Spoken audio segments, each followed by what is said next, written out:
Dad, it's poo. Really? Is that poop? Those doctors call it stool. Not this stool, this stool. But it's okay if you call it poop. I'll know what you're talking about. We need to be scientifically precise. Not stool, feces. Doo-doo, that's what we call it at home. Duty! I prefer number 2. That's more discreet. Come on now. It's just fecal matter. Tell it like it is. It's taking a dump. You mean having a bowel movement? We all do it. Oh, come on, let's just go ahead and call it Hey, hey, hey, we cannot say that. One thing I'm definitely sure of, accidents really stink.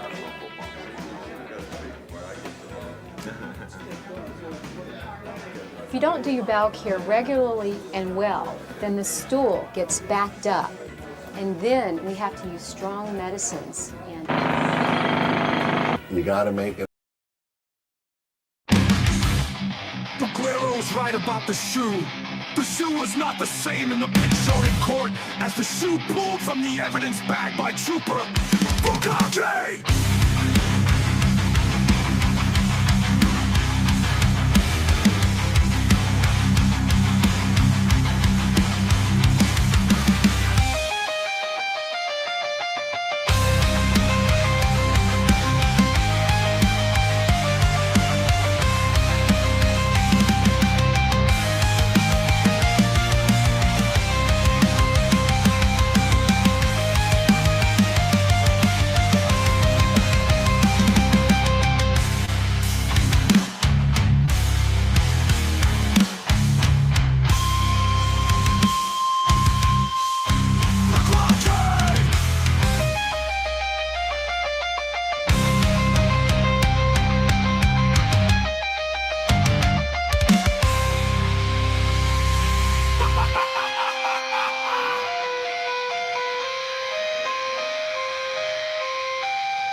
You mentioned you're at the hospital. There was a sneaker?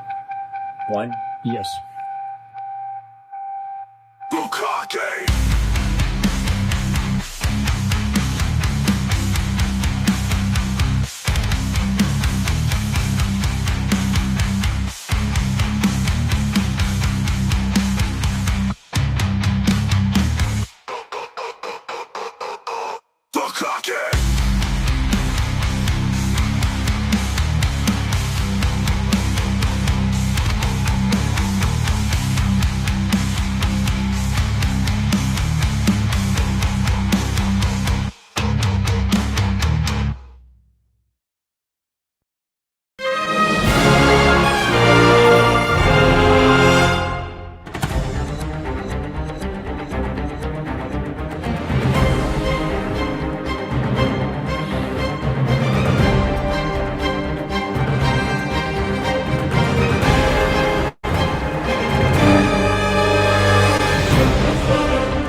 Woo! Good afternoon, friends. Excuse me. It's great to see you guys. I hope everybody's doing well. I hope everybody's having a wonderful day so far, and a wonderful week so far. I don't know how it is up in Boston, but it's nasty and rainy here. I'm guessing we're getting some of that stuff from the Hurricane Melissa. Yeah, but I tell you, I sure don't miss living in Florida this time of year, or any time of year, if I'm being honest. But Yeah, it's been nasty all week here. We should get some sunshine soon. But yeah, oh yeah, you like the new drip? Mm-hmm. And the now here's the thing is I've got the Zoom pulled up. Now, no promises. I'm not even sure if this will be the right courtroom. I don't know 100%. I know they usually take their lunches at 1, so probably coming back from lunch at 2.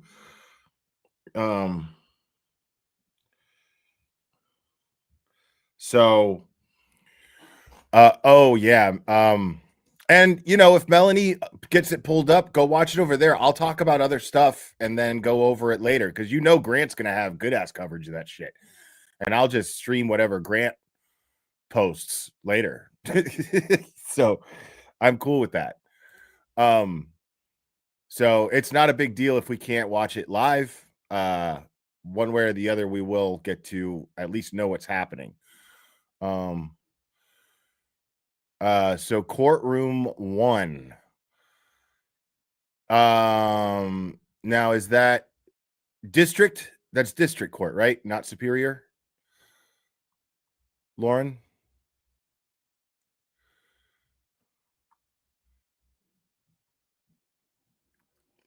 Because this is the Zoom for district court. Melanie is live. What are you talking about? Melanie's live right now.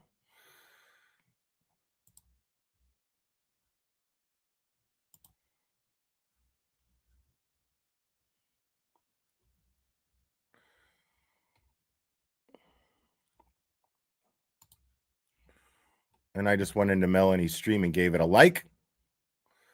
Hold on. Let me see.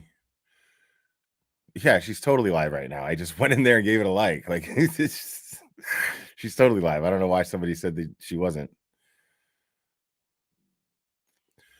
Well, I've already look. This is what's going on here. I'm in. The host has joined. They just have to let me on. So once court starts, that's usually when they do that. So I'm just not sure if this is the right Zoom for the right courtroom. That's the only thing.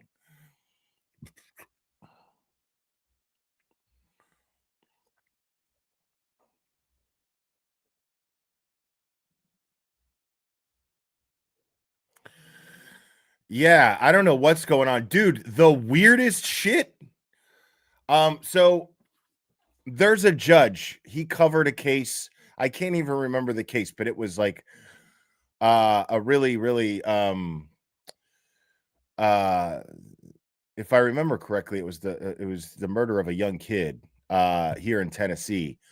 And there's a judge, Judge Wolf, who I like a lot. And he streams all of his court, all the trials. Like he has his own YouTube channel. His courtroom has his own YouTube channel. So I don't have to log into a Zoom or anything like that. And so this happened. I've never seen this before in my life. I have never seen this before in my life. But I've been subscribed to Judge Wolf's courtroom for a long time. And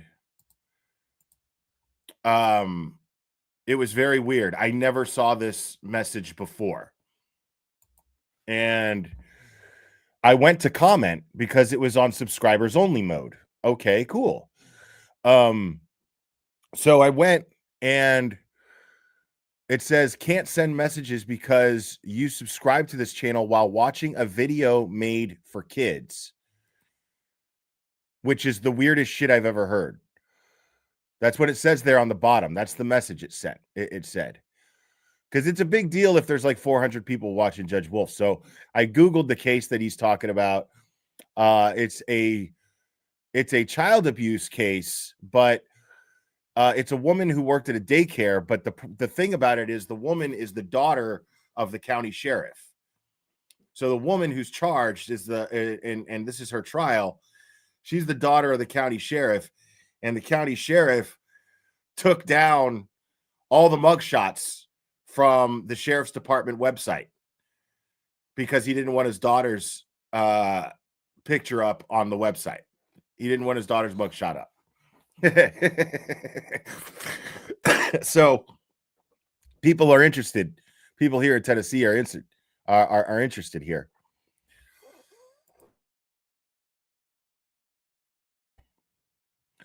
So I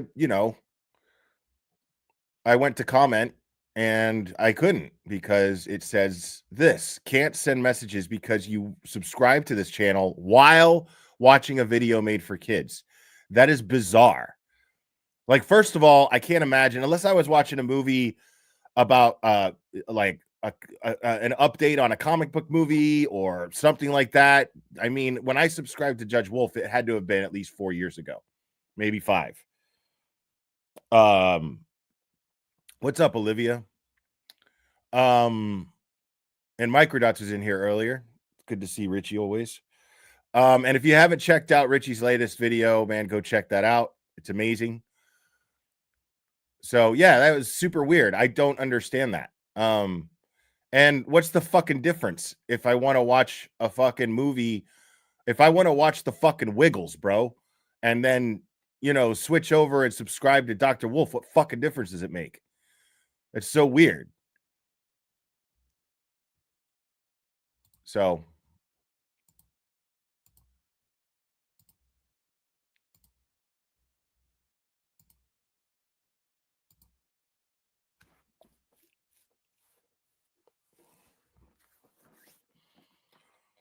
but I do appreciate all you guys being here, knowing that Melanie Little is live covering the same thing.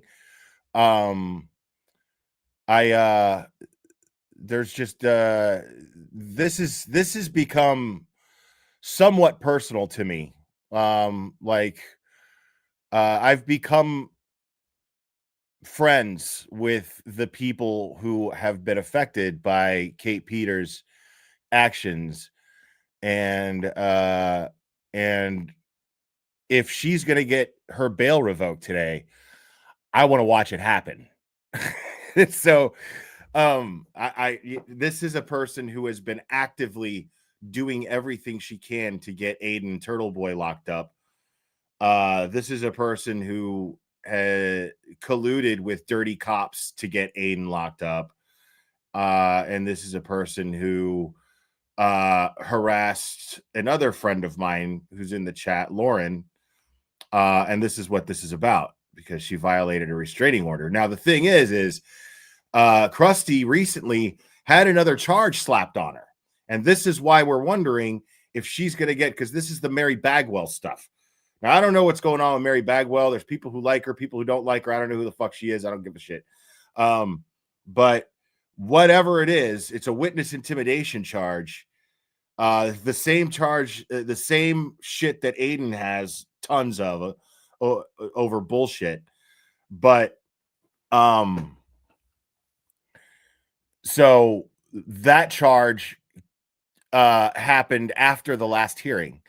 So I'm wondering if the DA is going to push for having her bail revoked and sending her to jail today. Since she was so instrumental in sending Aiden to jail, that would be justice. Like, yeah, I'm petty as fuck like that. I want revenge. I want karma to happen. I absolutely do. I'm rooting for karma.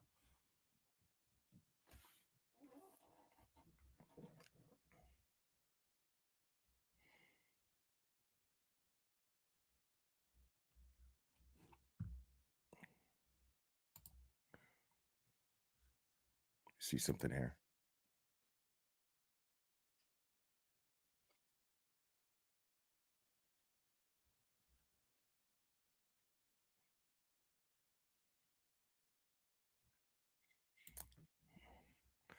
Okay, Aiden. Okay, over there in Melanie's chat. Nice, buddy. I see you, buddy, friend. No, I'm just kidding. I mean, she's a lawyer. Like, you're gonna get the most quality coverage from Melanie, if she's able to pull it up, because she knows how to explain the legal aspect of these things. I recommend watching Melanie over watching me here. I'm just grateful to those of you who would rather watch it here because, you know, you're my McLeans. And a lot of you actually expect me to stream this stuff. So I don't want to let you guys down.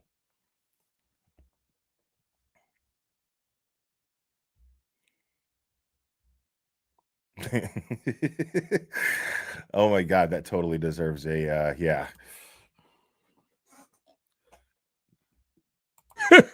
Oh, here we go.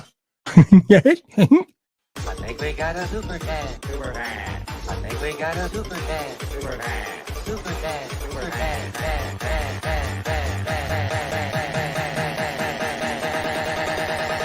I think we got a super cat. How dare William Swift, thank you so much.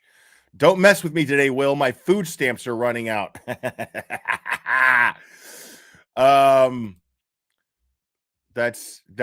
makes sense. That tracks that your food stamps would be running out, and then you send me $5. That absolutely tracks.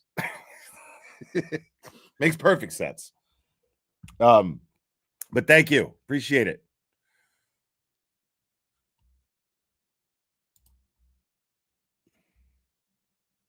No, I mean, still nothing here. So we'll just hang out.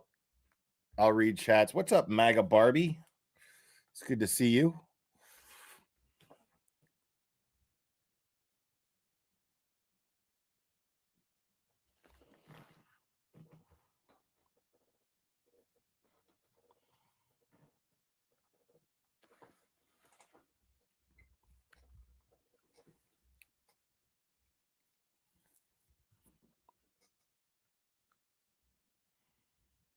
Oh, Glasgow, Scotland. Scotland. Thank you for watching from all the way over there.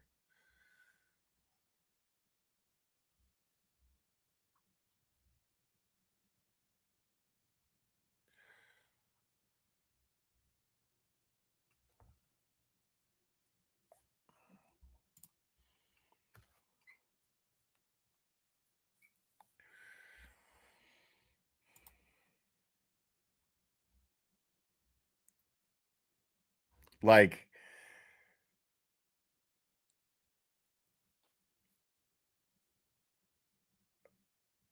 I would love, I mean, Grant, dude, this is the thing, man. Everyone has their justifiable beef with Grant. Everyone does. But listen, you guys know me to keep this shit real, dude. And when credit is due, credit is fucking due. Grant got amazing. Grant wins for coverage of the Kate Peter hearing last time, dude. He did his due diligence and got permission from the judge. That's ballsy, bro. He got permission from the judge to film the entire hearing. So here he is, smelling like weed and standing up in the gallery filming this shit. You got to give it to Grant, man. Miss V just gifted 10 memberships, people. That shit is amazing.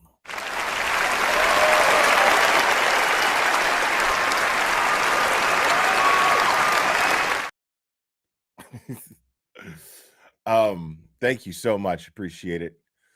I mean, we got time, so I mean, fuck it. Oh, here we go. I think we got a super cat. Super cat. I think we got a super cat. Super cat. Super cat. Super cat.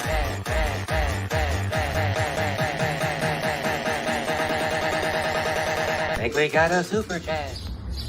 How dare Jewalsh7, thank you so much. Based Grant. Thank you.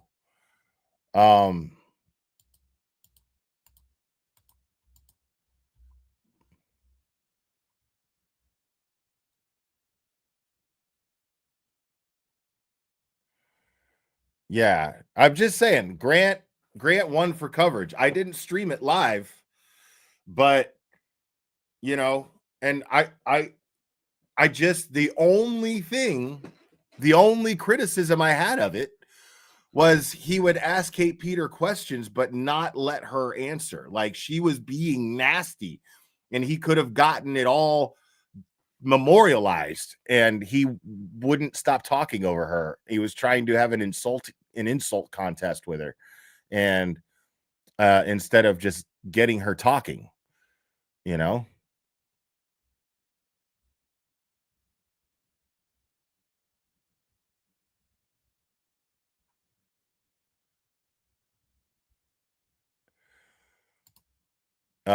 Your friend has to deal with Wendy Murphy on a semi-regular basis. She says it's so hard to stay professional.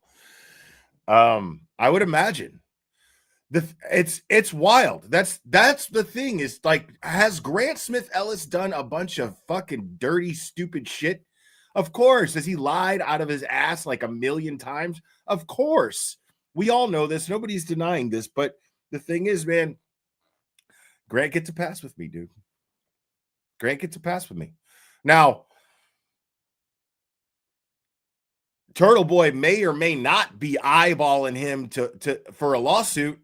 That may or may not be happening.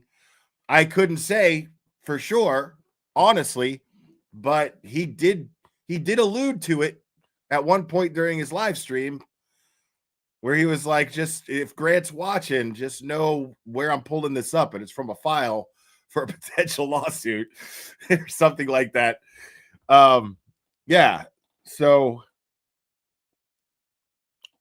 no, I remember that he put his hands on Jess.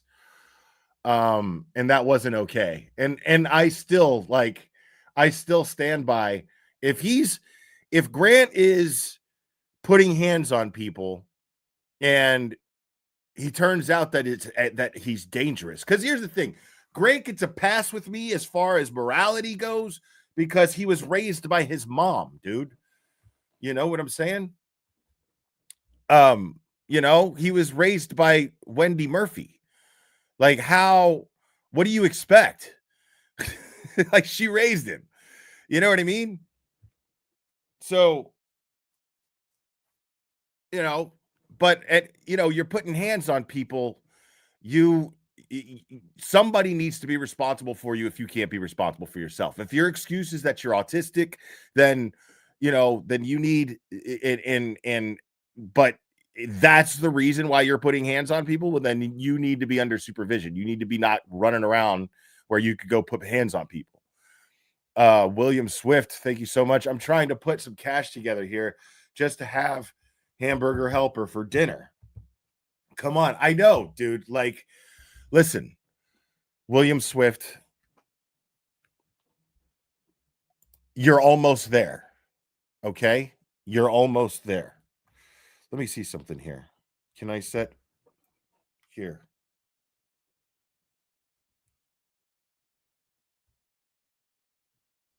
Let's set the goal.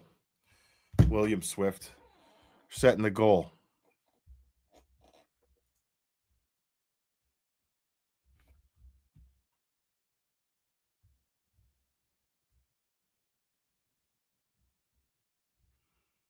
I've never set a goal on here before. Never done that. What's up, Dina?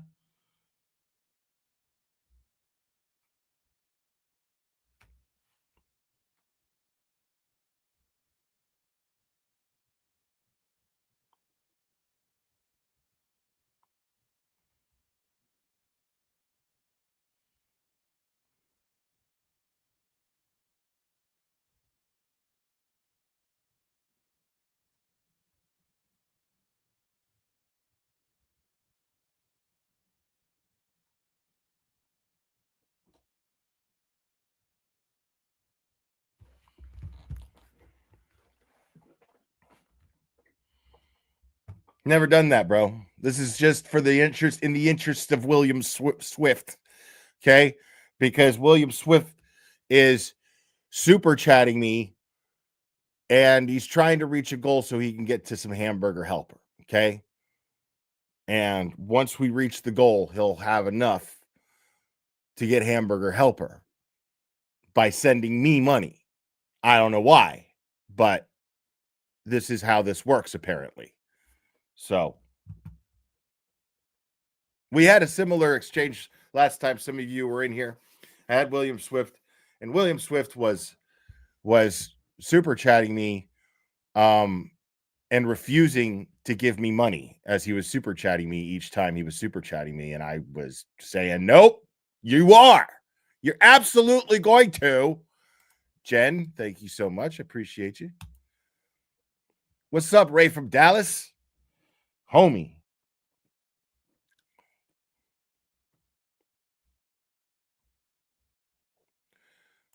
GP Dogs Rule. Thank you so much. You are awesome. We love you. I love you guys too. I really do.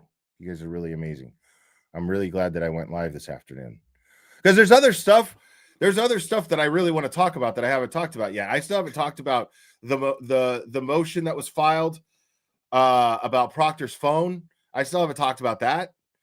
And I really want to talk about that. Maddie Kicks, thank you so much. Skibidi Riz, Ohio. I got 5 on it. Thank you so much. You guys are amazing.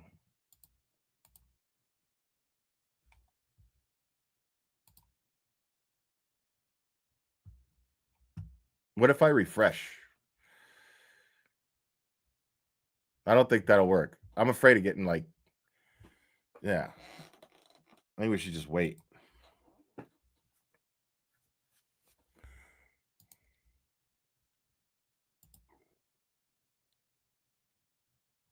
Okay, so Melanie's muted right now, and she's trying to, I guess, talk to the courthouse, maybe. I'm assuming, trying to get through to the courthouse. Maybe.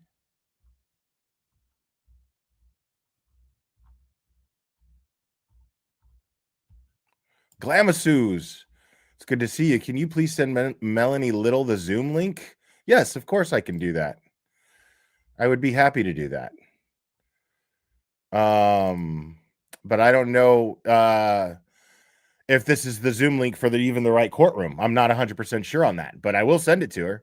Make sure she knows that I'm not even 100% sure that this is the right Zoom link for the right courtroom. So, just saying. Thank you so much. Here, I can do it like this.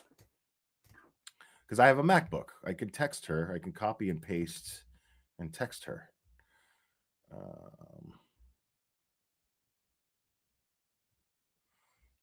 Oh, you motherfucker.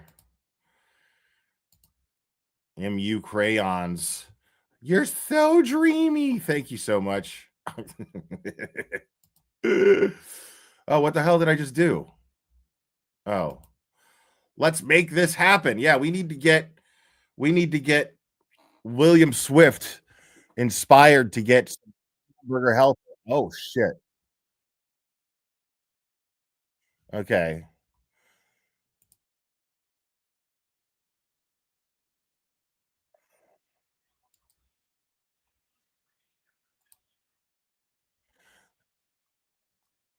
Okay, so it's happening. Well, somebody get me the phone number because it's only a call in.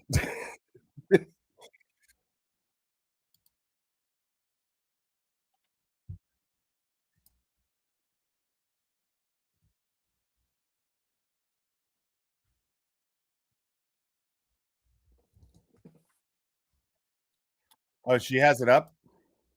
Okay, hold on a second.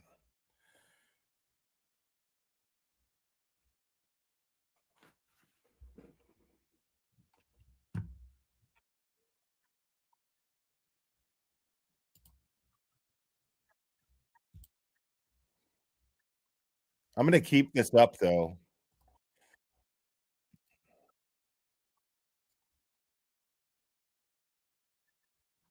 What am I looking at here?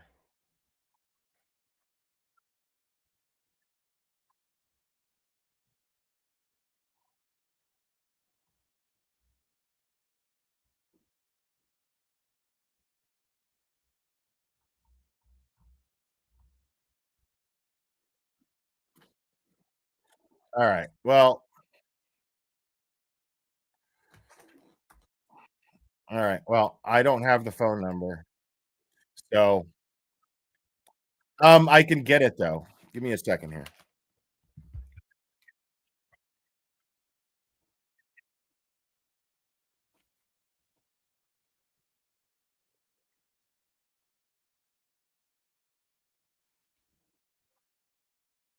No, man.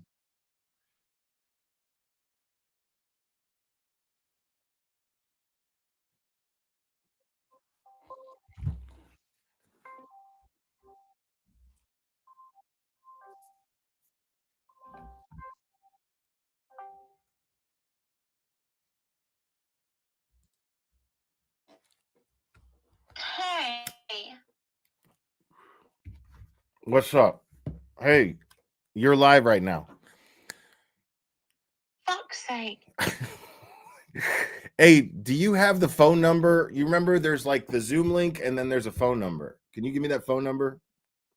Like DM it? For district still? Yeah. Yeah, one sec. Courtroom 1.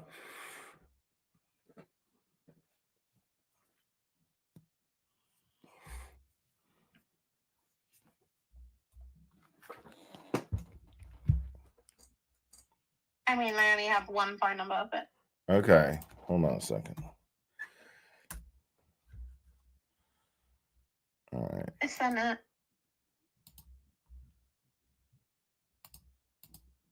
Okay, hold on a second.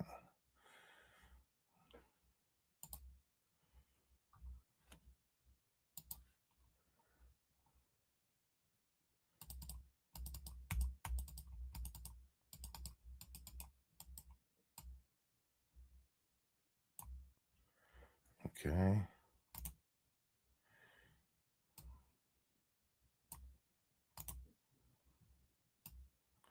The fuck, man? What? My mouse just isn't working right. Like it won't. It's old age. Well, it won't copy him. It won't copy like it did. Like it's just Discord. It's weird. Okay, so you can do that.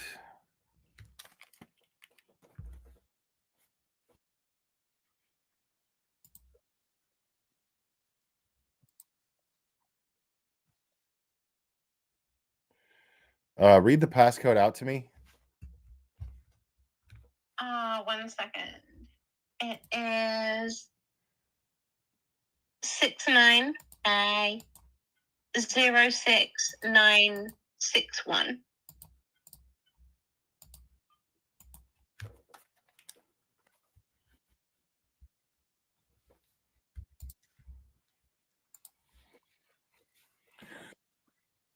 El Jefe.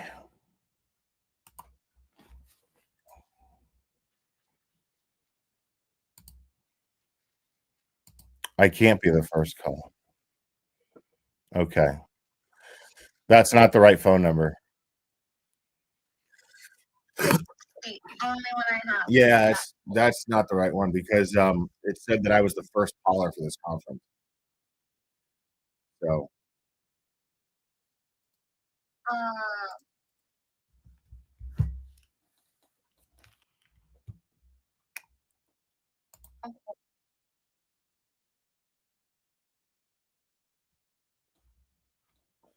I think that's the same. send the passcode separately so I can copy and probably won't even matter.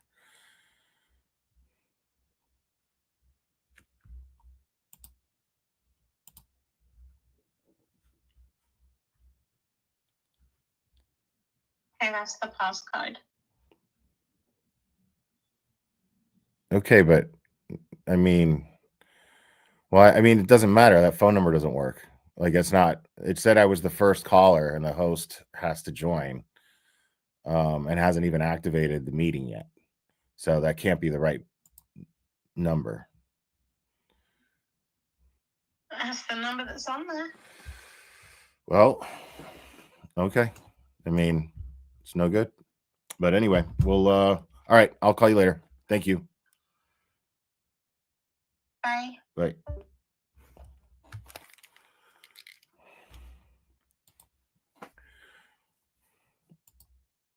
Hamburger Helper and Boomer Love. Thank you so much. Appreciate that. Okay, so don't knock it. Hamburger Helper can save lives. I agree. I fucking love Hamburger Helper. It's just delicious. Hey Will, happy hump day. Thank you so much, Rhonda. Hopefully they lock her ass up. No more protection. Agreed. I don't think she's getting any more protection. I think her protection's done. A judge wouldn't even let her plea last time. Yeah, thank you. Court has started, I know.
So okay.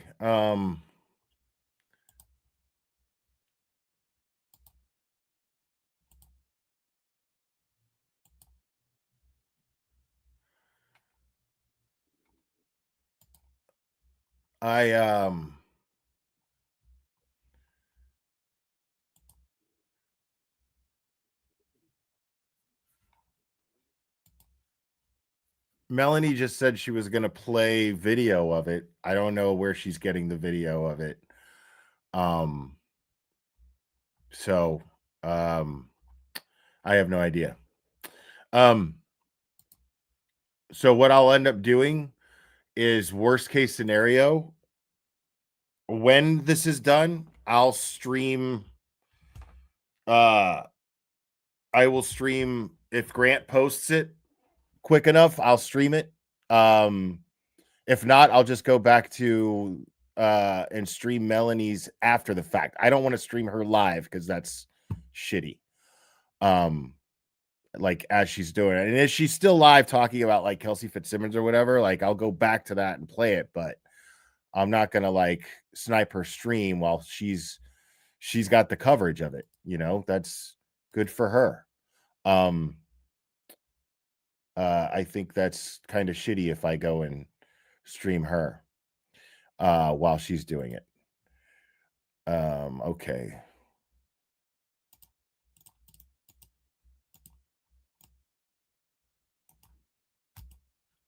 Okay, let's try this, folks. Thank you, Cherry. Let's see. But I don't think they're going to let me on the call in the middle of the thing. I think it's a little late.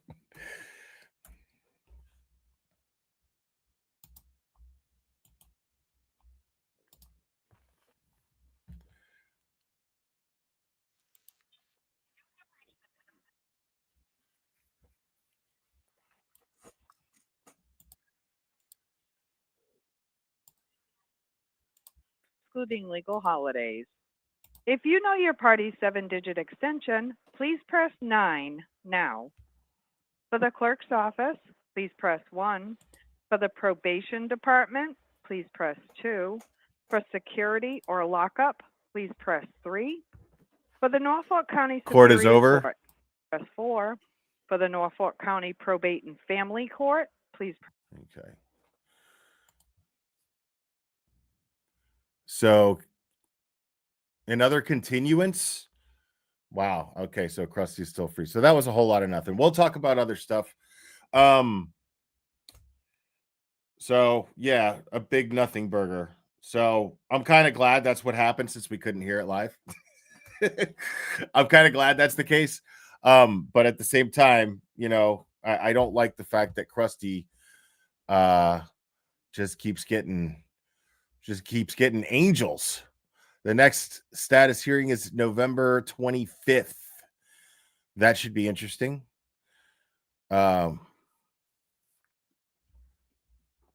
Kicked due to SP. What's SP? Yeah, I need. It really annoys me that this isn't, that Lauren has to put up with this shit. It really annoys me that Aiden still has to put up with this shit from this person because she just won't stop. And it's all just hatred filled. Like, she admitted that she just does this to be hated, to be a hated personality. She told Jess Machado this. It's like the first thing she said when she did that show.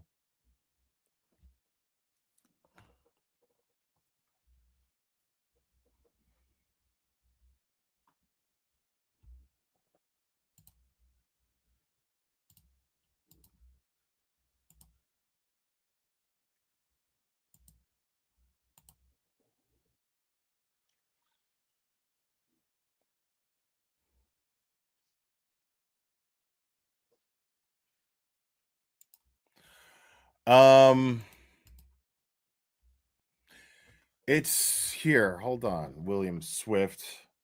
Jesus, I got to do everything. Like, you food stamp people are so fucking entitled. I swear. It's unbelievable. It's just unbelievable.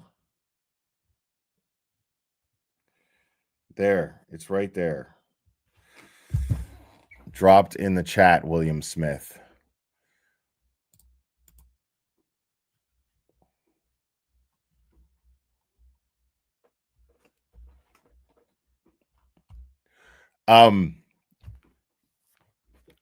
So what we can do, however, is I want to just move on to, there's there's absolutely nothing interesting about that. It's continued until November 25th. Okay.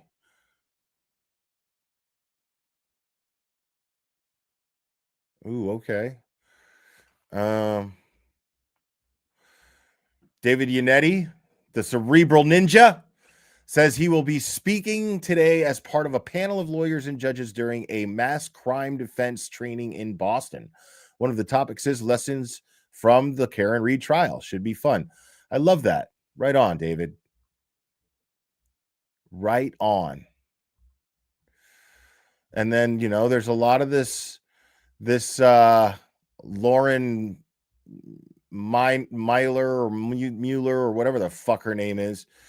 I officially don't give any more fucks about that. I'm not criticizing anybody for covering it before anybody jumps to those conclusions. That's not what I'm doing. I simply have seen the hands that it has ended up in, and I want nothing to do with that. It's like the sewers of YouTube have gotten a hold of this, and I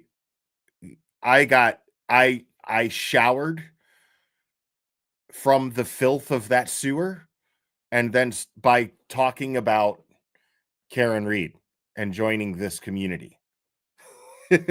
That's what I did. I'm not jiving back into that sewer. I'm good. Yeah, I mean, and Lauren's so sweet. She doesn't wish harm on fucking anybody, dude. She's just a nice person. And she doesn't wish harm on anybody. Minds her own business. She's, kind, just very kind. This guy's awesome. William Swift, I want to thank you for the $1 Cash App with the sound advice next to it. For food. For food. I love it. Thank you. I think I can get like 3 or 4 little individually wrapped little Reese's cups. That's going to save my day. Thank you so much, dude. So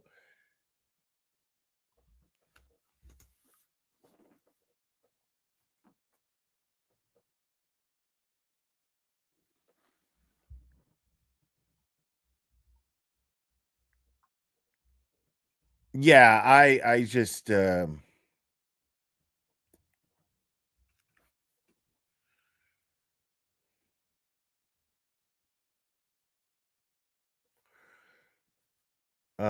real queen of mean. What are you saying here? Hey Glare, just wanted to say was catching up on your petty stream, and while my feminist nature cringes at how you and Turtle Boy talk about women, I'd actually choose both of you over the bear. That's because we're fucking men, bro. It's not a fucking anomaly, dude. It's not a fucking mystery.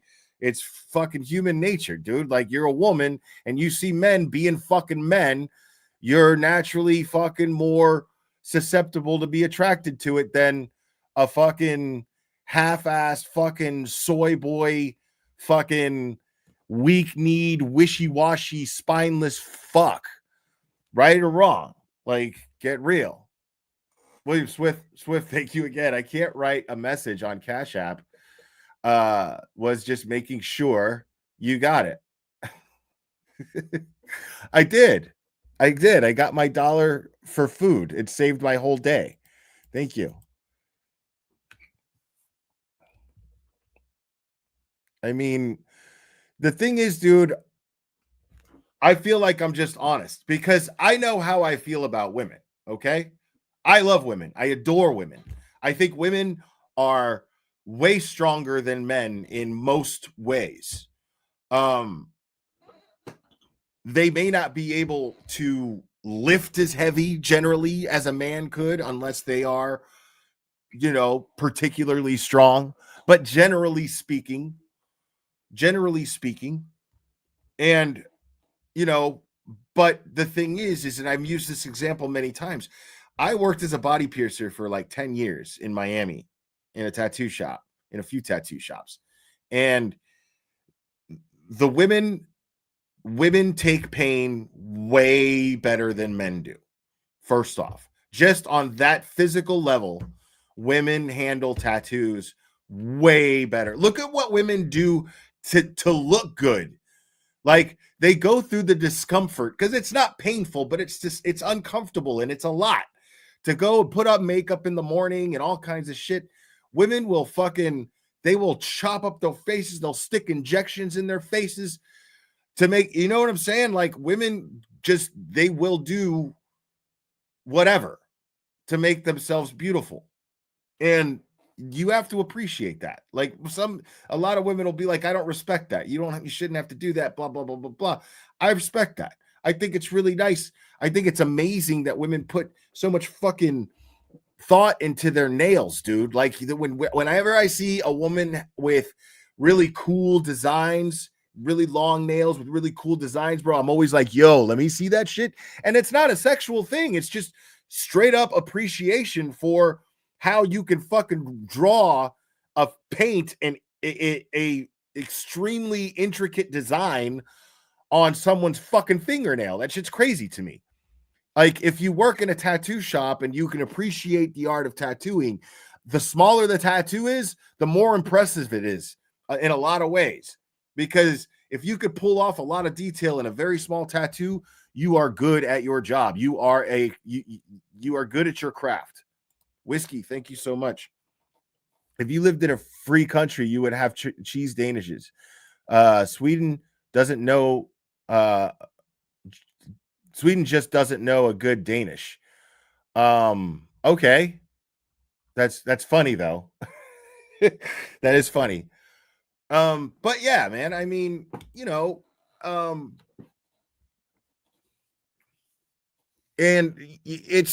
and I'm telling you, they will sit there and just talk while they're getting their, I mean, because I worked during the time of the tramp stamp. That was the big thing. Now back then it was the tattoo on the lower back. The new tramp stamp is the weird thin line work in between the titties right here in the cleavage.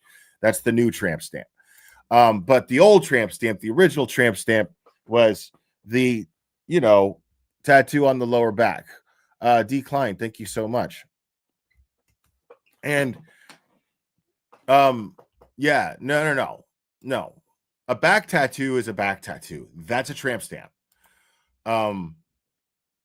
Or it's specified tattoo on the lower back. A back tattoo, a back piece is assumed to be like a back piece. Not, yeah, it's always specified tattoo on the lower back. And many of you in here have yours. That's okay. A lot of women did. My buddies put their kid through fucking, one of my buddies put his kid through private school fucking slapping tramp stamps on women all day. It was Miami, you know, belly buttons and tongues for me, just boom, boom, next, like cattle coming through. That's how it was. And then a lot of the time it was just really slow. It ended up slowing down a lot. But well, for me, tattoos just got more and more popular. But yeah, women would always, they just could handle it. Like they would just sit there and talk and just be like, you know, and be pleasant. Once in a while you'd get one that would scream and whine, you know, just because she's dramatic. You know what I mean? There's no reason to do that. I don't care if you're a man or a woman. There's no reason to sit there while you're getting a tattoo and have the common sense that somebody is going to be pretty much digging into you with pins, with sharp pins, in a very, very fast, like it's painful. I don't care what anyone says, it's painful. So there's no reason for man or woman to just sit there and be like, ow, ow, which I have seen happen more than once. And I have also seen the artist go, hey, shut the fuck up. Because they're trying to give them the best quality fucking work, and they have to do that. You know, like it is a craft. You know, like they move the wrong way, it's gonna fuck their shit up permanently. You know what I mean? So once in a while, but 90% of the time, the women were just, yeah. And I've always been, I'll never forget my buddy Mike. Thank you so much, Nellyville. What can I please get a woo? There you go. So yeah, my buddy Mike, we're still very good friends to this day. And I saw him do a tattoo on a dude who wanted, and we're talking just your typical Miami douchebag. He's a fucking, like, just like everybody else at the time, he was a fucking mortgage broker, and he was part of the fucking reason why the housing market collapsed in 2008, created this fucking bubble, because they were just approving everyone for mortgages. Like, it was insane. If you saw The Big Short, you know what I'm talking about. But I lived in Miami during this time, and this is what everyone was doing. And then they'd go and get tattoos. And they didn't ever think about that it would hurt. They just saw people with tattoos and be like, yo, I'm going to get that shit. Because they think they're tougher than they are in their mind, and they're not. And one dude fucking wanted a fucking tribal scorpion going down his ribs right here. Right? And that's an easy hour, maybe 2 of line work, depending on the detail in the tribal. And if it's a tribal, there's probably not a lot to detail. But this guy got my buddy Mike sat there, and after the line work, okay, let's have a smoke break, and then we'll get into the shading and and it's a tribal, so he's got to fill it in. And so he does just the outline of this scorpion, takes off his gloves, washes up, grabs a cigarette while this dude is looking in the mirror and being like, yeah, okay. And then he says to Mike, he says, I think it looks good like that. Mike's like, no, bro. Nah, bro. Like, we're finishing that. Because the thing is no artist wants a guy running around, because that guy's not going to be man enough to admit that he wasn't man enough to finish his tattoo. So what he's going to do is he's going to put it on him and give him a bad reputation. And he's going to go around town and tell everyone that I will read his tweet in just a moment. Heidi, thank you so much. He doesn't want that to happen, like, because he's too much of a pussy to admit that and to finish his tattoo.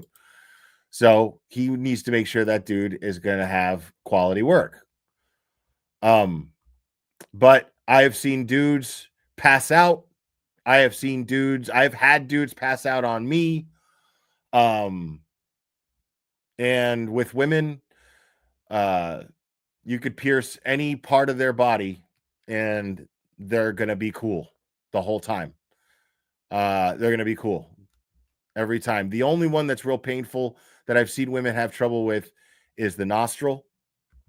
When we get sick, like men, I know I'm like this. I don't want to deal with anything. I don't want to see anybody. I don't want to, and I feel like I'm dying, even though I know I'm not. I'm just like, oh, and I just want to eat soup and be waited on, and I don't feel good enough to do anything. And that's me when I get sick. And women who get sick have to go still. They just do. Like, they always just do.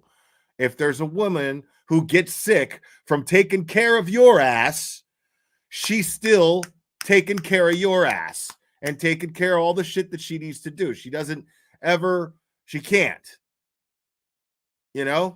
She just doesn't, because it's not in her nature. Like, women are stronger than men. I love women. I respect women. But there are realities of differences between men and women, and there are realities about certain men, and there are realities about certain women, and it's irresponsible to not point those things out. You know what I mean? Like, we're very different, and that's okay. I'm not saying that, I just, it's silly to me, dude. Like, there are some women who, like, I get the whole, women deserve respect and blah, blah, blah. The kind of women I'm describing deserve respect, not the kind that milk the taxpayer because they don't want to fucking work and take care of their own kids, yet they keep spitting out kids so that they'll get more help from the government, and it's bullshit, or get men to take care of them or whatever the fuck, and just don't even meet any responsibilities. And that goes for men too. You know what I mean? Kim, thank you so much. I appreciate it. I just don't, those aren't the kind of women that I'm going to give this general respect for women to. Like, Krusty's never going to get that respect from me. Tristan Tragedies is never going to get that respect from me. Lindsay Gattani's never going to get that respect from me. You know what I mean? Like, it's just, they're just not, and it's fair. It's fair to judge me as well, because when I was young, I was stupid as fuck, and I did not meet the financial needs for my own kid. And you know, I was a fucking loser, dude. Straight up. And you know, that's a fair thing. Like when people will judge me for that, that's a fair thing. I never get mad about it because I'm like, you're not wrong. You're not wrong. You know, things are different now, you know, but you know, I could sit here and I could be like, oh, well, you know, I was alienated from my son by his mother, right? I could do that, which isn't untrue. But I could also, and what I choose to do is say, well, if I had the means, if I had met my responsibilities, if I had been more motivated, if I had been more ambitious, if I had a stronger work ethic and self-worth back then, I would have been able to provide myself with the means of an attorney and make sure that what didn't happen. But I didn't do that. That's my failure. That's not, you know, like, yeah, the other thing happened too, but I take accountability for not meeting the responsibilities to have fought. Now, I was able to do that later, but by then, so much had happened that can't be undone. And it wasn't on time. But I did the best I could. But and I thought I was doing the best I could, but I wasn't.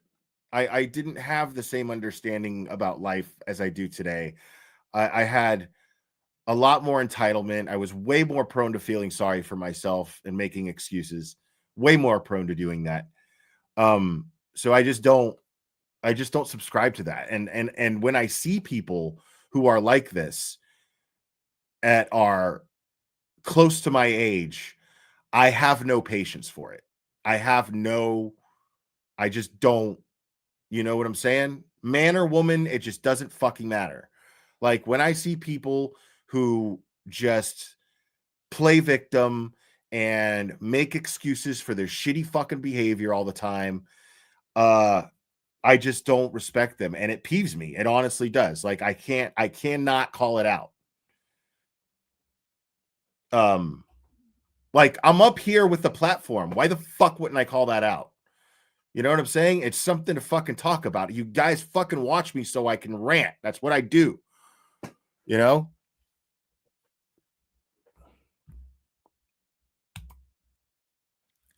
Felicia, thank you so much. My husband and I got tats, ours and our daughter's zodiac symbols that he drew. And years before that, eyebrows pierced. Both times he was in pain and I wasn't. And he's had several tats and piercings. I have only the one tat. See, I think it's a Darwin thing, man. Honestly, I think it's a Darwinian thing. Like, I think that women, they fucking reset their entire reproductive system, and it's painful. And they do this every month. They go through this pain every month. And then when the time comes to actually have a child, they go through the pain of being pregnant, the discomfort of being pregnant for 9 fucking months, and then having this child. You know what I'm saying? Like, I feel like women are just generally have evolved to being able to handle discomfort and pain more than men have. That's my theory. Like, I used to pierce nipples, both men and women's nipples. Okay. Women, most of the time would just be like, oh, that was nothing. Most of the time. And then there were times where they enjoyed it. And that was a little weird because when I pierced, dude, like I was 100% professional. I was just like, you know, like I joked around and stuff, but I didn't make inappropriate jokes. I didn't like, it's, you want this thing to be straight and look good. And that's all you're thinking about, you know? So you can have a really hot naked girl right in front of you, and she's paying you to like grab her boob and clamp her nipple and you're not thinking about anything other than the piercing. That's all you're doing. If you're professional. But thank you, William Swift. I demand the super chat song. I will give it to you, I promise, because you've been very generous as always. But I don't want to lose my train of thought here because I was already losing it and I need to get back to my point. So I think that's just, yeah, like, and then here there was this dude, because here's the thing. Here is this dude who was he just got back from Iraq. I've told this story before. He just got back from Iraq. Like, it was like his third tour, too. It was crazy. He had just gotten in from Iraq, and big, muscular guy, tough guy. And he survived 3 tours, so you know he's a badass, right? And so he ends up coming in. He wants his nipples pierced. I pierced his nipples. The guy fucking passes out. The guy goes, oh, and then he's like white and sweating, right? Just pale white and sweating. And luckily, my buddy, who was a CrossFit trainer, was sitting in the lobby just hanging out. And I was like, yo, Alf, get in here, man. I need your help. I need to pick this guy up because he was falling off the chair. Like, and I was like, fuck. But yeah, and I believe that's because women's nipples, sorry, it sounds weird talking about this, but women's nipples are built for nursing. They nurse children with them. So they're bound to have less nerves. Men's nipples are like, you don't do anything with them. So they are just bombarded with nerves. There's nerves all over them. So it's going to hurt. Like,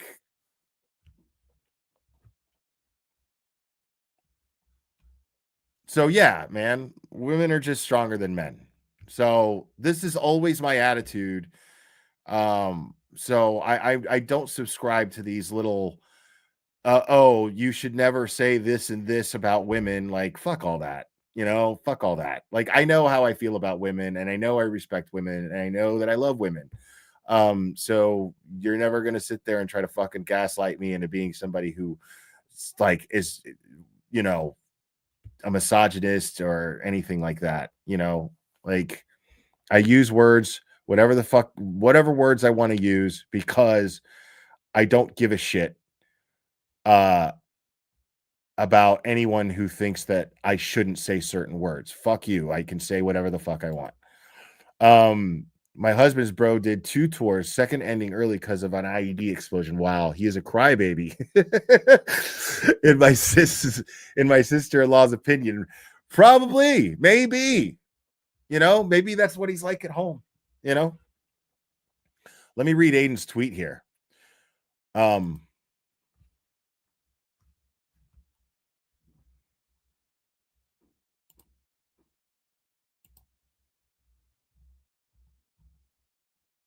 Okay, so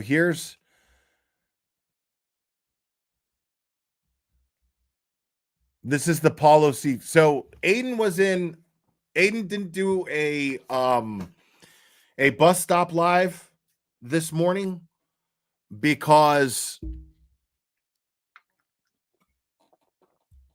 he had to go to Atlantic City because of the Paul O'Keefe side chick who turned out to be a complete and total insane person. And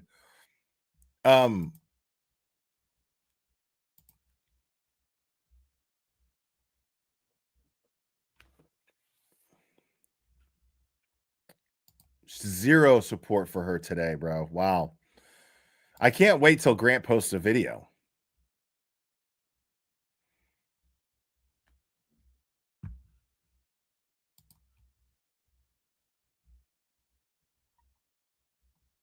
Yeah, so I totally think it's like a Darwinian thing. Why women and men are just different when it comes to stuff like that. Paul O'Keefe's online mistress never mentioned in her affidavit that she pretended to be in love with Paul O'Keefe. in order to get him to send intimate images of himself, which she then forwarded to me for the purpose of publication. She said she wanted to publicly humiliate him because he's a bad person, with the hopes that it would get her a seat with the Reed family in court. Wow. That's a pretty cray-cray, lady.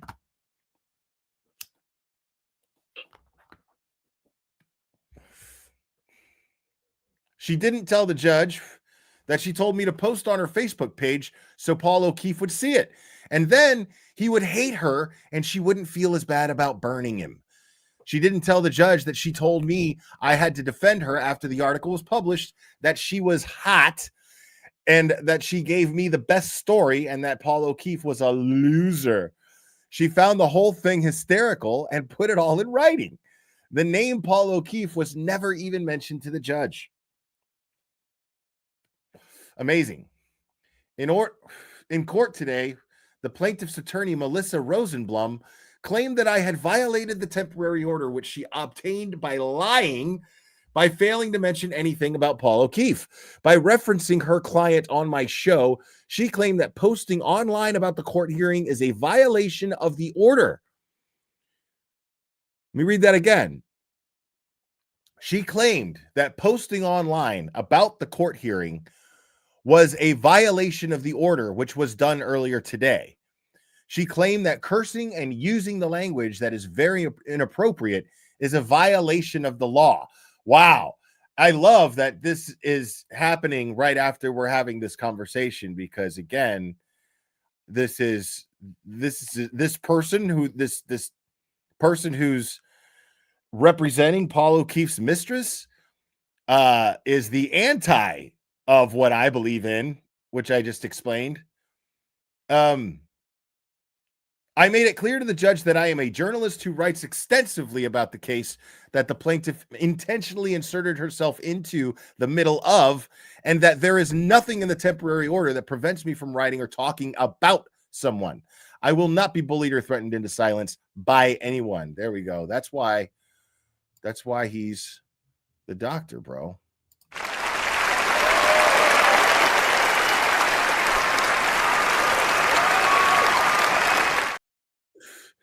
Hey, Lauren, I'm sorry that happened. Just goes on and on.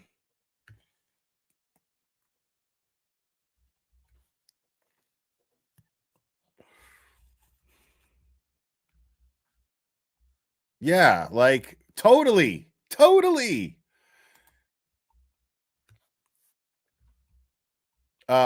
Let's look at these screenshots that he shared.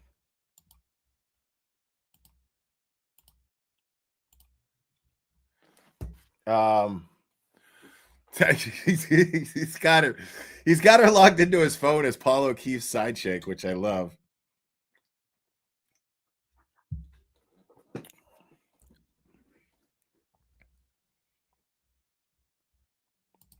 Honestly, you should just go on my Facebook page and write, "Hey, it was really good talking to you last night.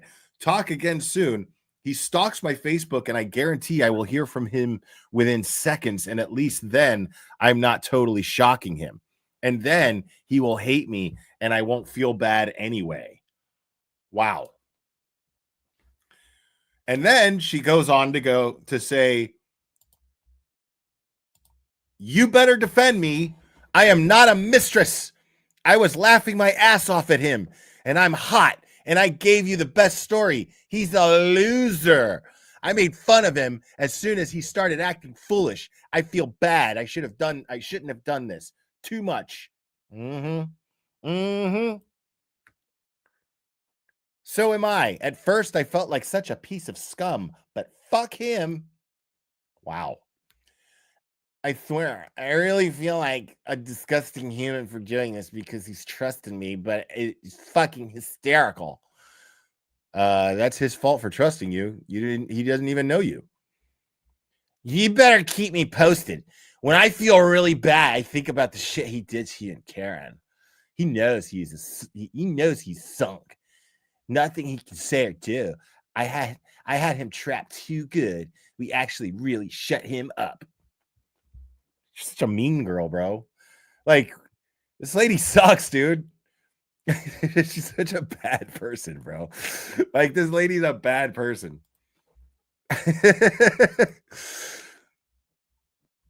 Like, it was super weird of Paul to be doing that shit, though. You know, like I'm gonna give him the benefit of the doubt and chalk it up to a drinking problem. You know, just having really poor judgment. You know what I'm saying? Like, I am way more susceptible to hitting on women when I'm drunk. Way more susceptible. You know what I mean? Like, and who knows what the fuck's going on with his marriage with Aaron? Who knows? You know what I mean?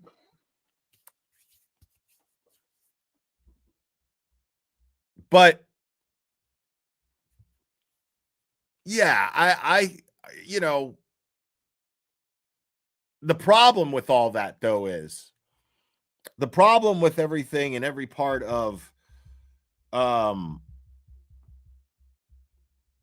O'Keefe's end of this is that he was using the trial of the person who is accused of murdering his brother, who he's trying to see go to prison, as a dating site, which is completely inappropriate, where he's saying that he will give hand signals so she sees him on TV and he knows that he's thinking about her while he sits next to his wife. That's a shitbag, regardless. Now, again, you know, I'm one of those people. I do not subscribe to this whole philosophy that just because someone is a victim that they're flawless people. You know what I'm saying? Like, it's weird that people will do that, and the trauma community does that in the worst way. That's one of the reasons why I stay away from it. They will somehow put these people on some crazy pedestal, and then when they find the slightest flaw in their life, they blow it up and they go, "Oh my God, I can't believe that this person did this," you know, and then act like, you know what I'm saying? Like, this hidden true crime lady, she's just an asshole. Why is it such a shocker? Because what? She's married to a guy that wears plaid fucking shirts? That she's gonna be this fucking immaculate personality, immaculate soul? Get the fuck out of here with that. But she sucks. Exactly. She sucks. She's terrible. She's fucking terrible. That chick is, that Lauren chick is fucking terrible, bro.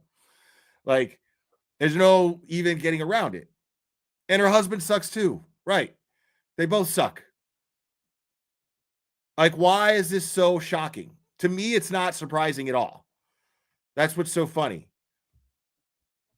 I mean, as I put in my YouTube post, I was like, it's not blowing my skirt up too much, you know, what I saw, because I'm just like, this is what these fucking assholes do. These people, dude, especially a true crime creator. Dude, Annie is a fucking diamond in the rough. Annie is where she's at because of hard work and integrity. Period. Hard work, talent, integrity. Those three things. She's been a dear friend to me for years, and I've watched her grow. I've talked to her behind the scenes about the process, what she's going to do next, all of these things. And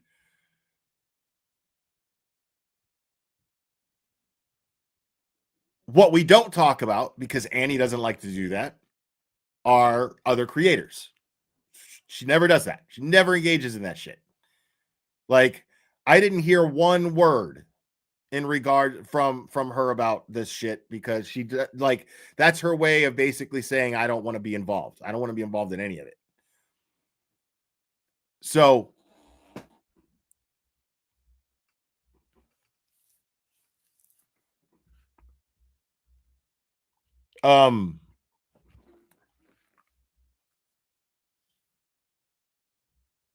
Who's brother?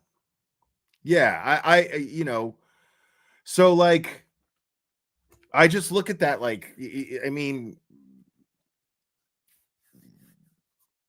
that person is just a really bad person. Like, and it to me, it's not shocking, you know, like these are not celebrities that auditioned for the role of being the thing that you're talking about. These are all people. This is the thing about true crime, and nobody seems to fucking grasp this, especially the people in these communities. Not this one. This one is, and well, this one has its flaws too, but for the most part, this is the easily the chillest and most rational community that I've ever been a part of on YouTube. Easily. So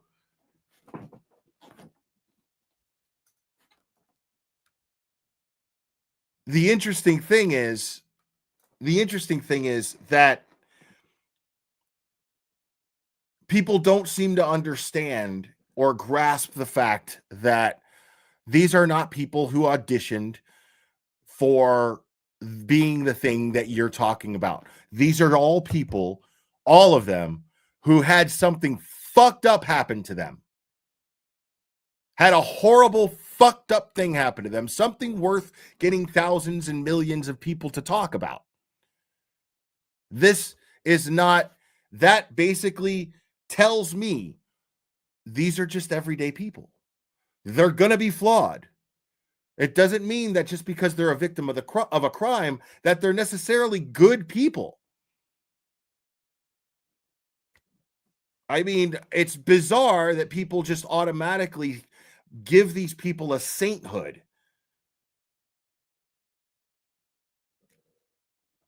Yeah, I was trying to call Cherry, and I accidentally hit yours on Discord, Ray.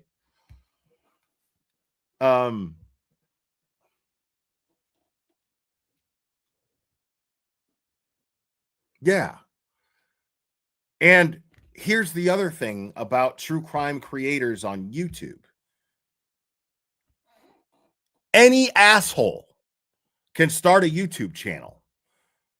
I didn't audition for this. I didn't fill out an application and hope to get hired. I just fucking hit go live. I set up a fucking Google account, went on YouTube. That's it. Like anybody can do this. Anyone, literally anyone. And so it's a shocker when one of these creators just turns out to be someone who fooled a lot of people to sell herself as a YouTuber and turned out to be an asshole. This is not new. This happens all the time.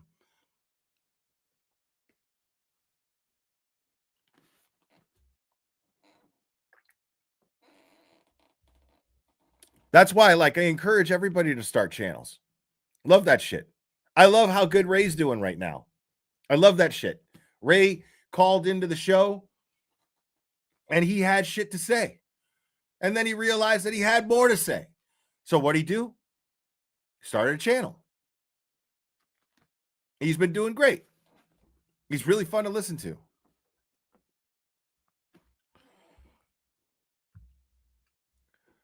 Yeah, I mean, 9 hours, a 9-hour live stream of just crying with no tears. Exactly. That's awesome. Dude, he'll probably do really well. That kind of shit, dude. There are kids who make fucking 7 figures, dude, opening toy boxes.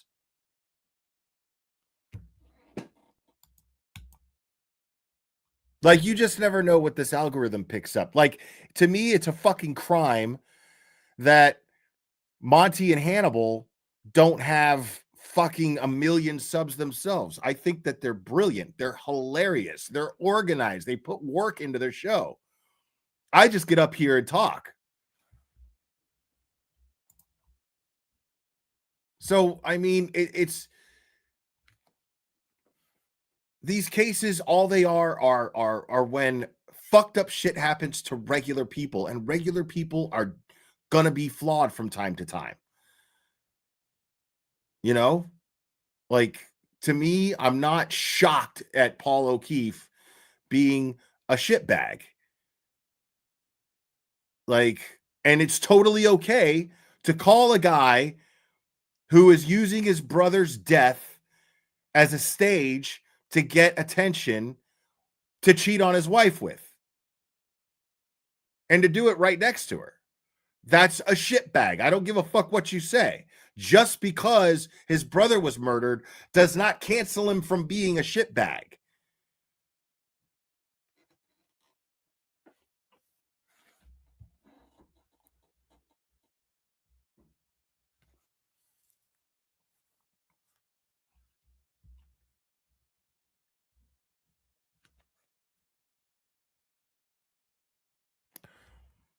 Well, yeah, man, because everything that I just said about anybody can do this, that's my favorite thing about it. That's why I encourage it as much as I can. Like I've you know what I'm saying? Like, it's weird to me when people act like competitive with this shit.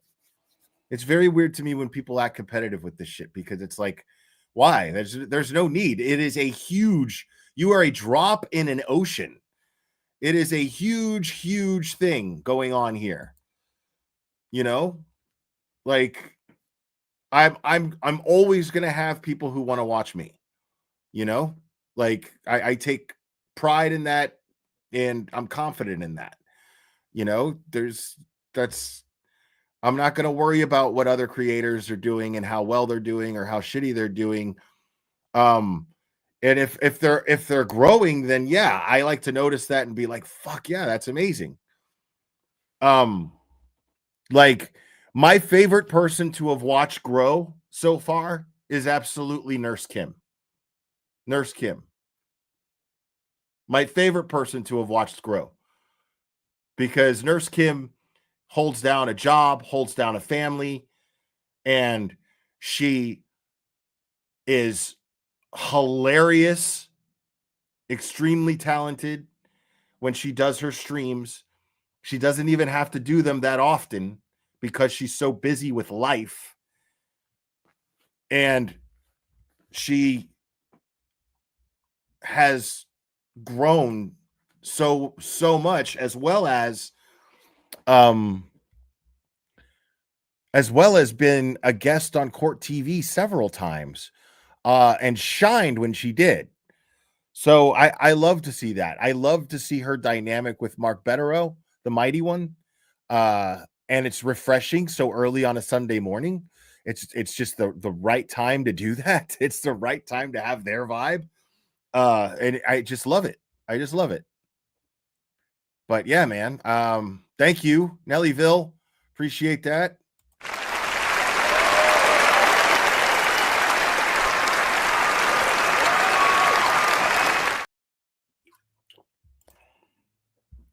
Right. And Jimmy's growth too has been fucking great. Jimmy started off pretty much strictly just doing that anti-Bev parody, and it was great. And then Jimmy just fucking came out of, I wouldn't even call it a shell, you know, because he's not introverted, but just started just being his natural funny self, that when who you hang out with, when you hang out with them, you know. And it's fucking great. And his channel has grown so much since he's been doing that. And I love to fucking see it. It's like Aiden said, man. I'm real proud of the squad we got, dude. Like, I'm real proud of the squad we got.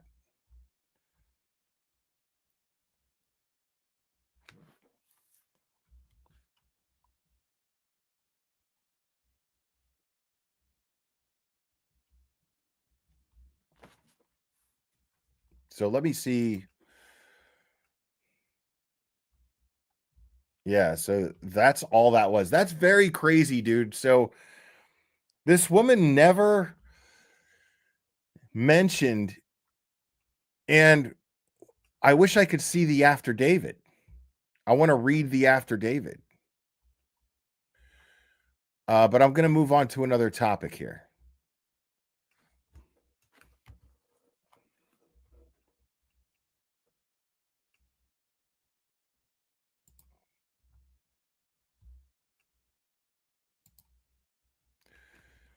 So I have not talked about this yet.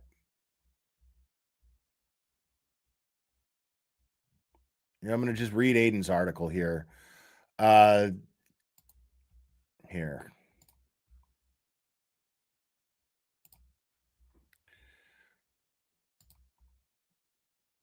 Oh, wait, no.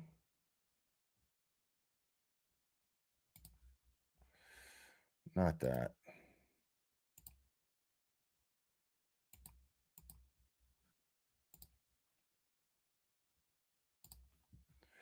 Dude, it's actually cold here.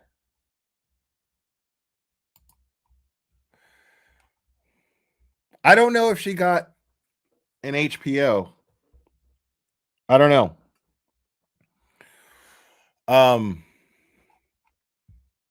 So this reads, I'm gonna make it smaller though. No, bro. All right, so this reads Canton cover up part 538. Attorney Mark Betterow. Now think about that for a second. This dude has written 538 articles just about the Karen Reed related shit. Just about the corruption in Canton and Norfolk County. 538 articles so far. But he's not a journalist.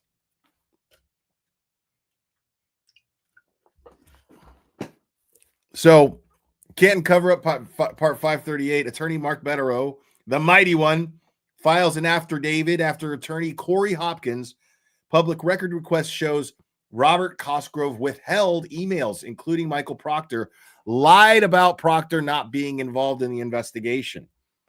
So that's interesting. And we're talking about Aiden's investigation here, folks. So Michael Proctor's supposedly not had anything to do with the investigation into Aiden Carney. I should say into the framing and wrongful imprisonment of Aiden Carney. So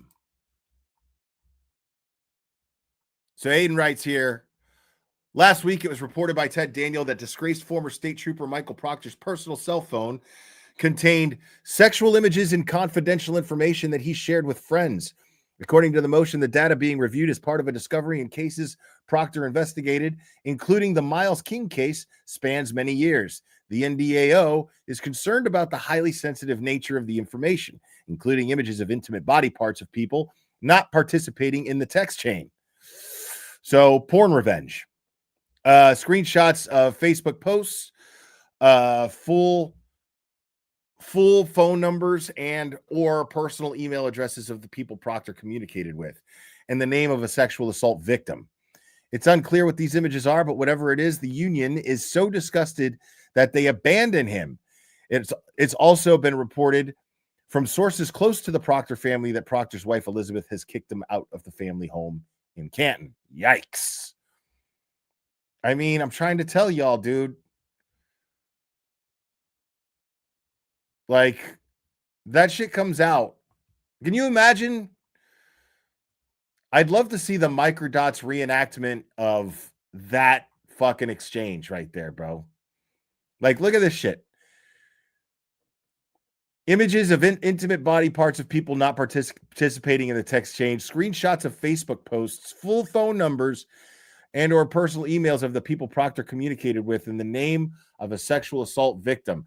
Now, who knows exactly what? Who knows exactly what those texts contain, right? But can you imagine? I'd love to see the Microdots reenactment of that, bro. Imagine what that was like. You see fat ass Proctor, fat ass Michael Proctor sitting around wearing shorts, farting into his couch, watching YouTube watching YouTube, stinking up the place, not showering, not shaving, drinking.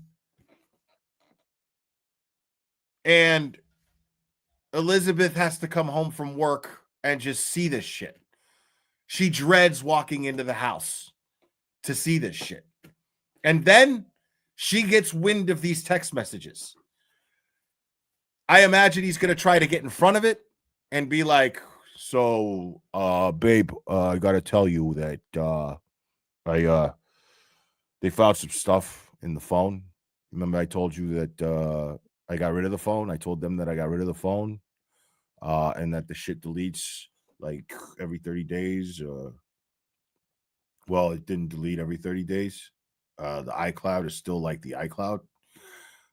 And they found some stuff.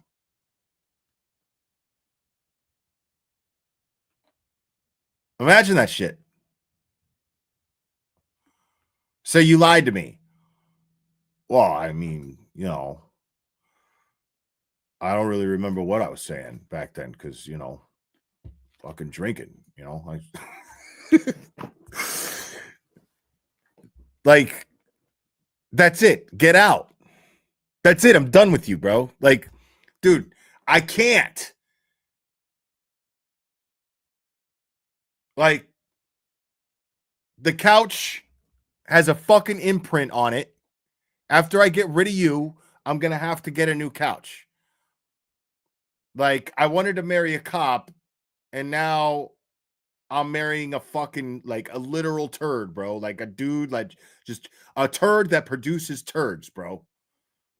That's all I've got right now. A lying, drinking fucking turd, bro. Like,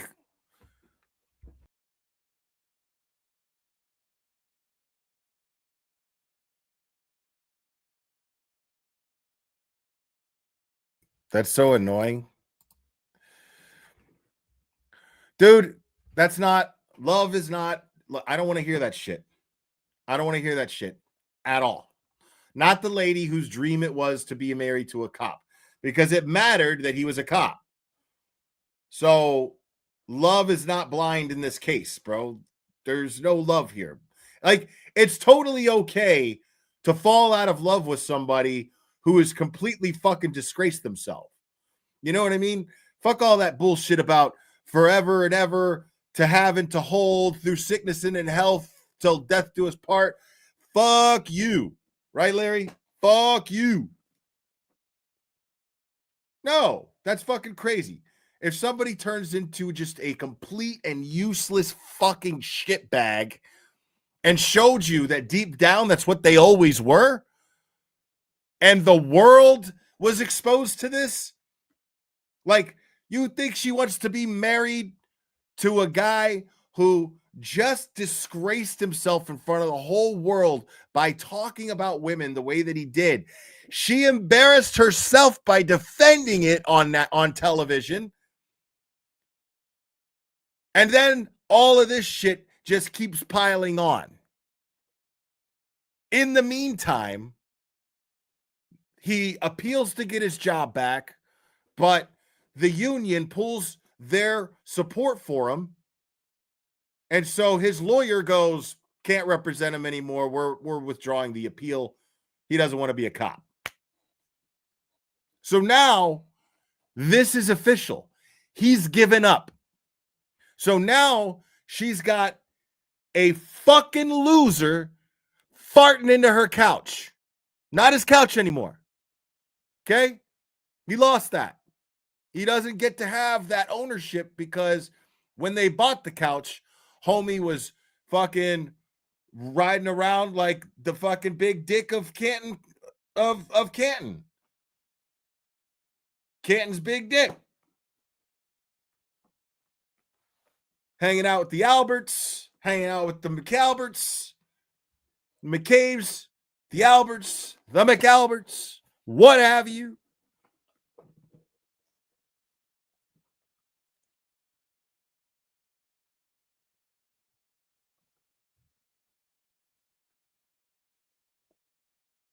When that couch was bought, now It is the haven of stench. It is the haven of body secretions from being a gross fucking drunk who's living off fucking fast food, probably. He's ordering DoorDash all day. You know what I'm saying? Just sitting there fucking eating chicken. Just fucking ripping them into the couch.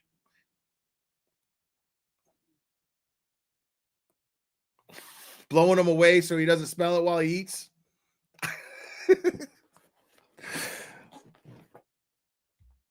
Nobody wants to be married to that. Nobody does. Nobody deserves to be married to that. Nobody does.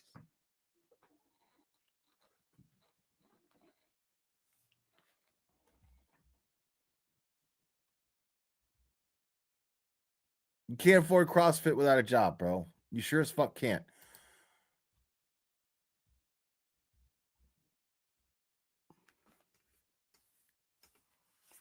Like, this dude is beyond useless now. Like, so after he's already given up, this shit happens where there's going to be more phone shit. The same nature of shit that put him in this position in the first place. She's not wanting to look at this motherfucker anymore, dude. And I don't blame her. I don't blame her. I give her credit for even sticking with him, even though it made her a piece of shit too, to sit here and defend him. But I get it. You know, like she was being loyal to her husband. It's what I mean. If I did some fucked up shit and I was married and my wife still defended me, I would be like really grateful that I had that wife. I'd be really grateful for her. And I would feel even worse that I embarrassed her the way that I did. I would feel worse about that, especially since she defended me.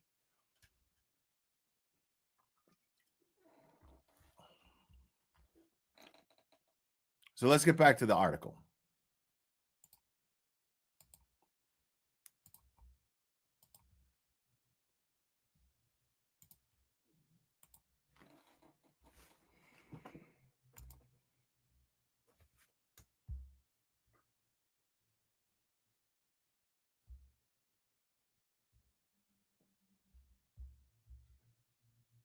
How long is this? Hold on. Somebody just sent me something. Oh, okay.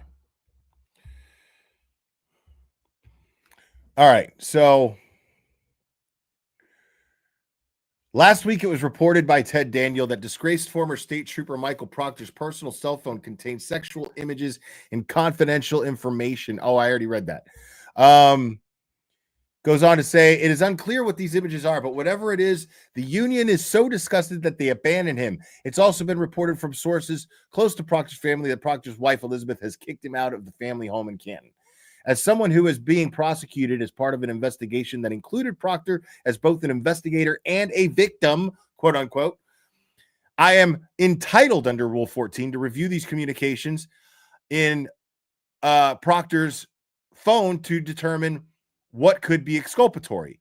Unfortunately, specially appointed prosecutor Robert Cosgrove is refusing to provide them to my attorneys because he claims Proctor is not a witness in my case.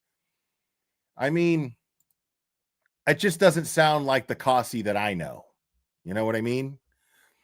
Unfortunately for him, a North Carolina attorney named Corey Hopkins is very skilled at doing public records requests, at being denied access to email communications between investigators involved in the Karen Reed murder trial. Ms. Hopkins sued the Commonwealth and won, forcing them to give her these communications between public officials. These communications revealed that not only was Proctor actively involved in the investigation of my case, these materials were intentionally withheld from us by the Commonwealth in violation of Brady Rule 14. Today, attorney Mighty Mark Betterow filed his supplemental affidavit explaining how they have violated my rights. And how long is this? This thing is 15 pages. I have not gone over this yet, and I am going to go over it because I want to know. I want to know All I know, bro, is Michael Proctor is at best right now. This is the highlight of his day right here.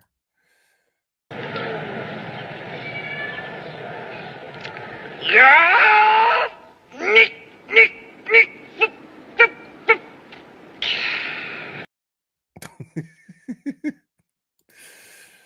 The highlight of his day. I guarantee it.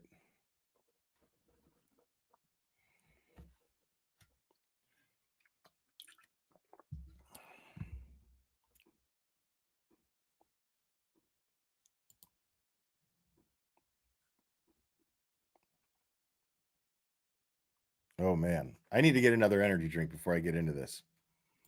1 second, guys.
Right.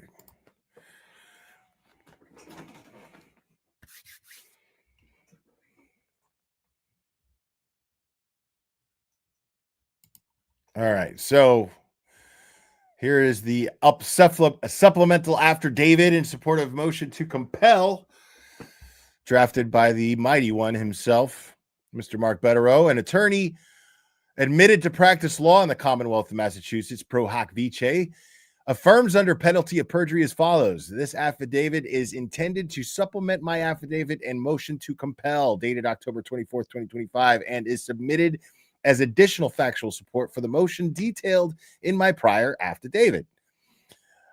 Shortly after my October 24th, 2025 affidavit and motion to compel was filed with the court, Corey Hopkins, a North Carolina attorney, provided me with documents that she had recently received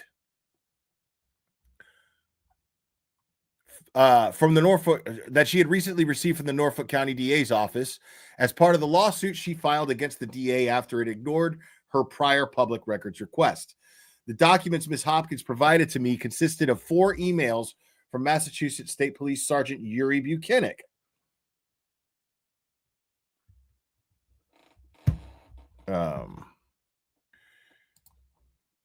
Oh, thank you so much, Natasha Gorby. Appreciate that.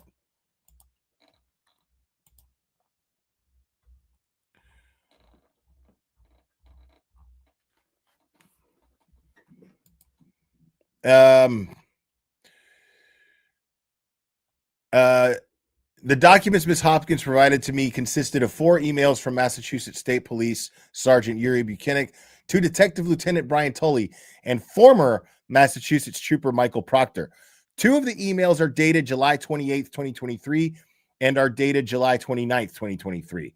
The July 28th, 2023 emails are titled McCabe Harassment and contain 2 versions of attachments titled McCabe Harassment Doc. The July 29th, 2023 emails are titled Albert's Harassment and contain 2 versions of attachments titled Albert's Harassment's Doc. The defense does not have copies of the 4 attachments described above. I am informed by Ms. Hopkins that they are not included in the DA's production to her.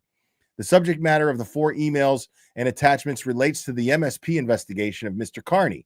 These documents are written statements of prosecution witnesses that are within the possession, custody, and control of the Commonwealth. As such, they indisputably are discoverable under Rule 14 of the Massachusetts Rules of Criminal Procedure, notwithstanding numerous defense requests for discovery and a court order directing the Commonwealth to disclose all automatic discovery under Rule 14.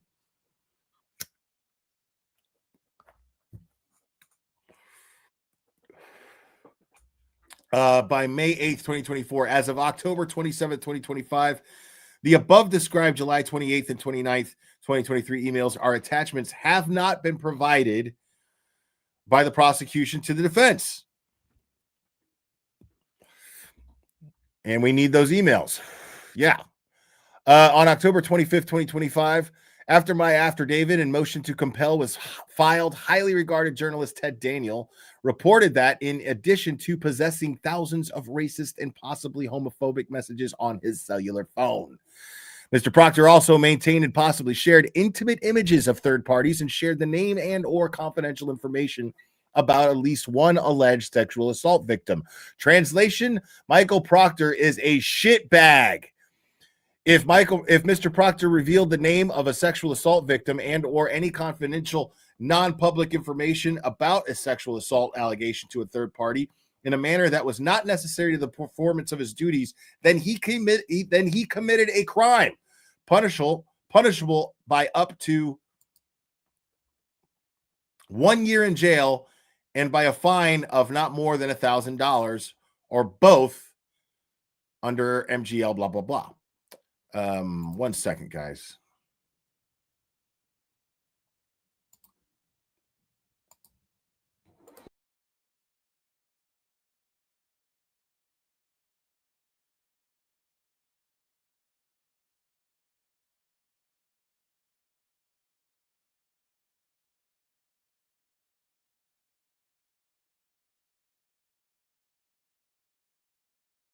All right, sorry about that.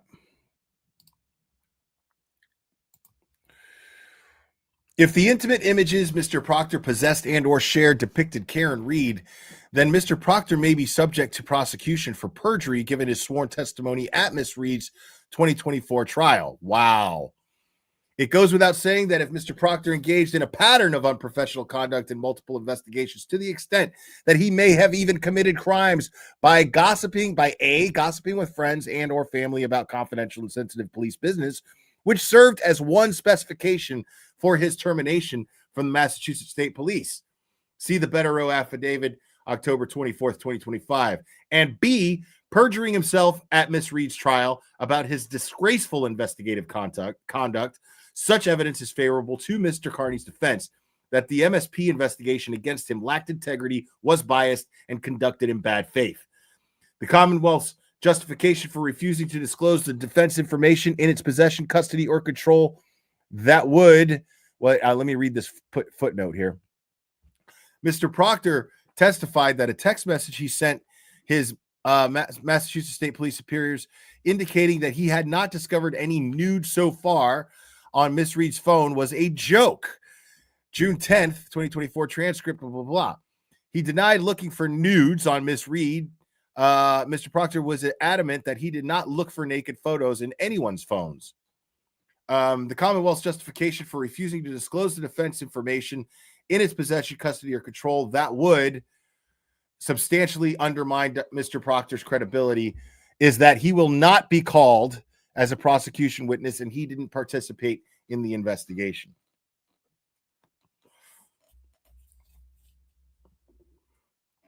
In addition to the evidence referenced in my October 24th, 2025 affidavit, July 28th and July 29th emails and presumably their attachments demonstrate that Mr. Proctor was involved in the MSP investigation of Dr. Turtleboy, Mr. Carney.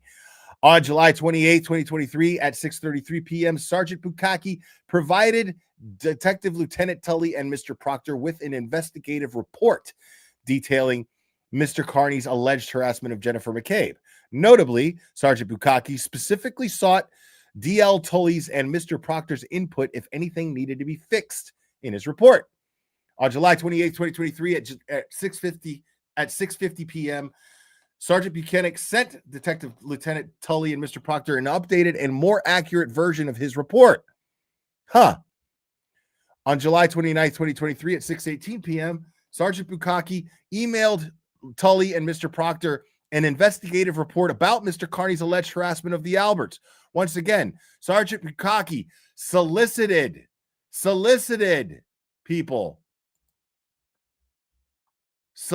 input from Detective Lieutenant Tully and Mr. Proctor before he finalized his report.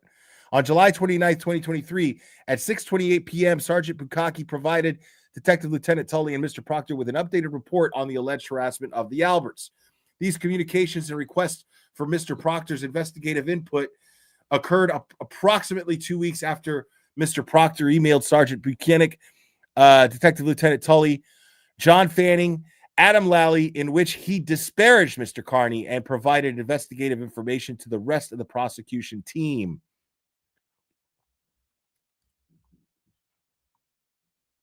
There it is. That's only 6 of 15.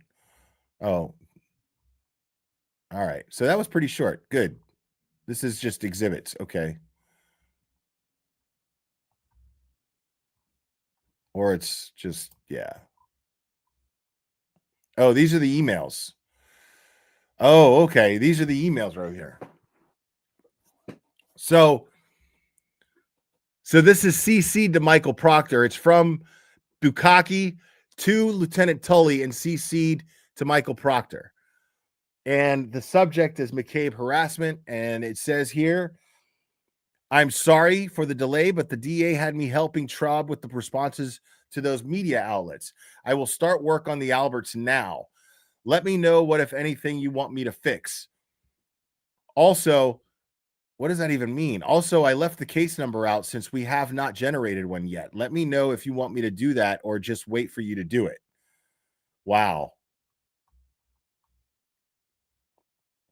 I wonder, I mean, I'm not a cop. I don't know if that's unethical right there or not. I mean, obviously it's unethical that they're including Michael Proctor with details of the investigation. But the problem is, I mean, why is he involved? He shouldn't be involved. And it just seems like Michael Proctor wants to be kept tabs with, but I find it weird. They don't even have a case number yet. So let me look at that again real quick.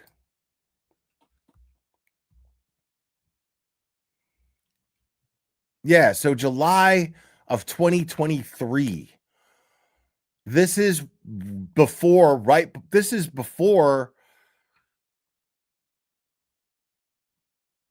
I started following the Karen Reed case. So this is before Aiden is charged. So they're already writing reports. You know what I mean? Proctor is absolutely in on this, and the McCabes are like, we want this guy arrested. Throw him in jail.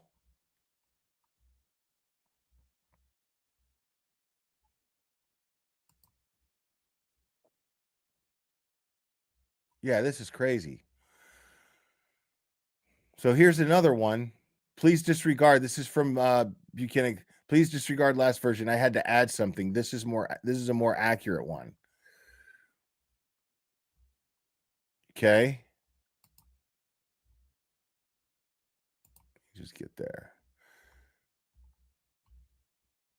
And then, yeah, this is wild, man. Another one says, see attached. Let me know if I missed something that needs to be added.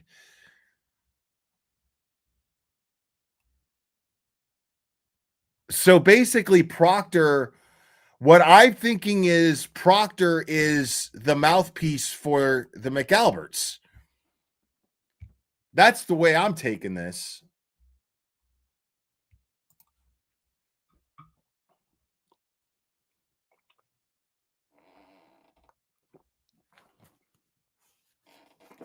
Yeah, it totally is microdots. Like the way I'm taking this is that the McAlberts were like, Proctor, you're our buddy. Get this done. Make sure these guys fucking get this shit right. These guys work with you. Make sure they get this right. This is what we want in the report. This is what they should be saying. This is what yeah, Chip is their boy. That's what happened. Chip is the one spearheading and being the mouthpiece. He's the one, he's the do boy. He's the guy inside the Massachusetts State Police that they can point at and go, hey man, shut this motherfucker up. Make sure that the guys who are going to charge him do this shit right. Because this guy needs to shut the fuck up. That's what's going on here.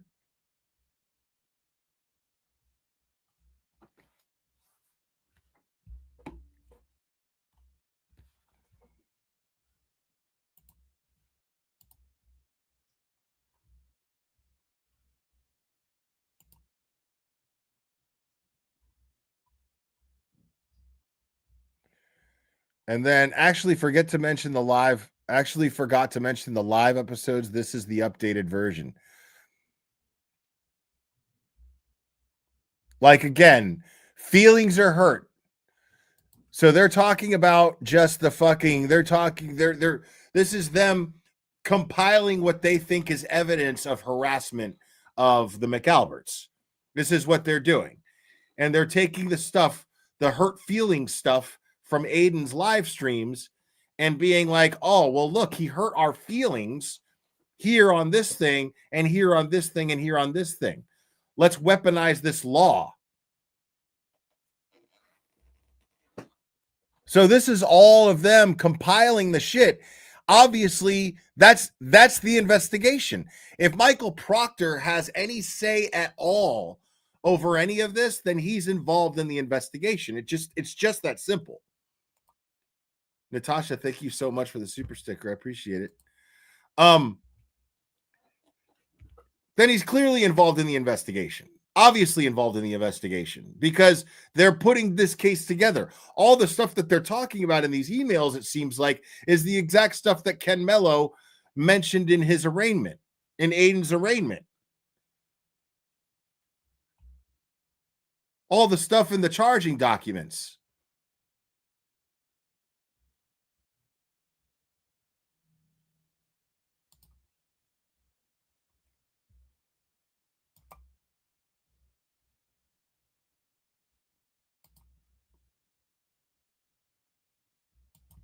Yeah, like, hold on.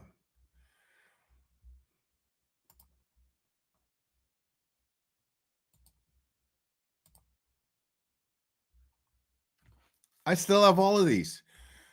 70 pages, dude. Remember, I went over these when it first happened.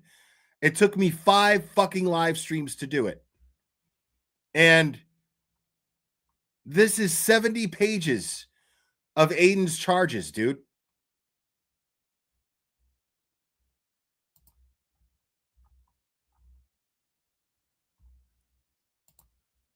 Oh, man, dude. I love you so much, Richie, but I hate when you give me money, dude. Like, I feel like I should be fucking just showering you with money because you're just fucking amazing. Thanks, man.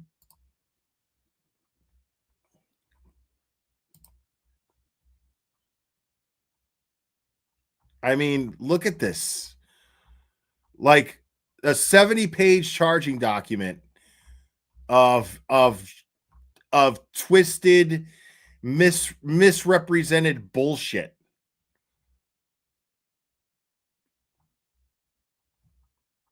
And they were doing this back in July of 23. Look at the date here. October 11th, 23. 4 months prior to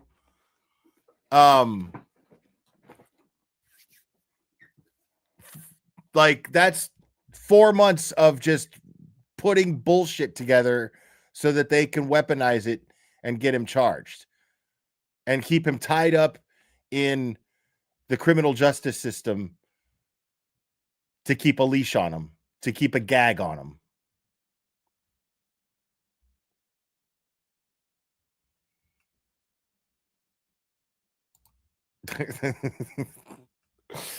I'm telling you, man, that shit was just so funny. Like the way Microdots made Ken Mello out in that shitty little apartment with the with the wife beater on and the hairy back. I don't need this. He's a bum, Rocco. I don't need this.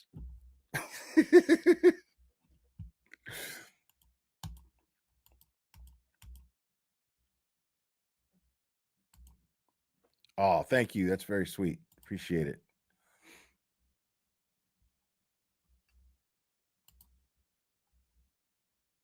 Yeah, I mean, I was planning on going over all of these again. But I don't think I need to because things are moving along. But I will one of these days. I mean, I'll reference them if I have to, but you know, we'll still have stuff to go over and talk about. Now I do want to watch something here. I'm glad that I remembered. Before I do, I'm going to go over some.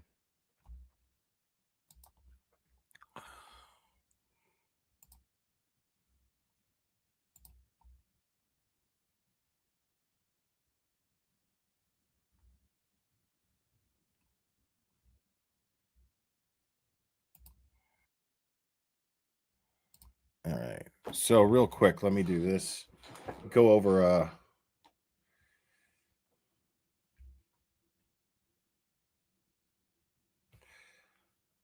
William Swift sent that $1 for food, and he also sent $25.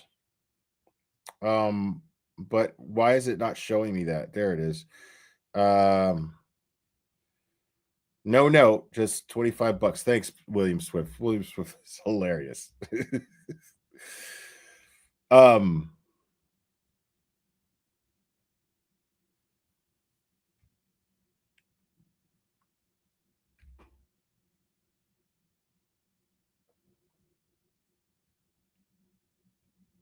Okay.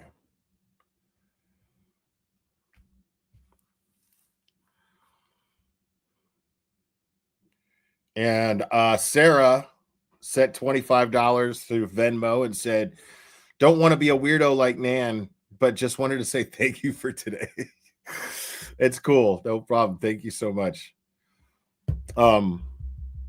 Yeah, I mean, like I just have my boundaries with Nan these days, but you know, can't take away from the fact that she did send Aiden that heads up about the Jersey lady. But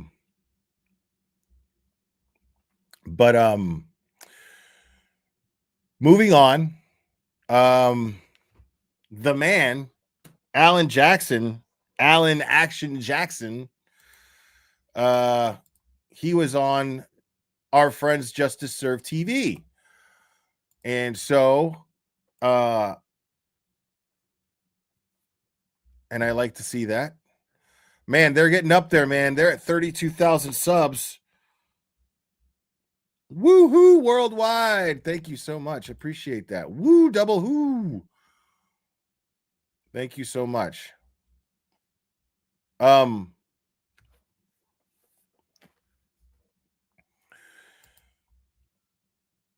So stop what you're doing right now. I'm going to give you guys a moment. Everyone in here, please do this. If you haven't done it already, go and give this video a like. I will wait for a moment for you guys to do that and come right back.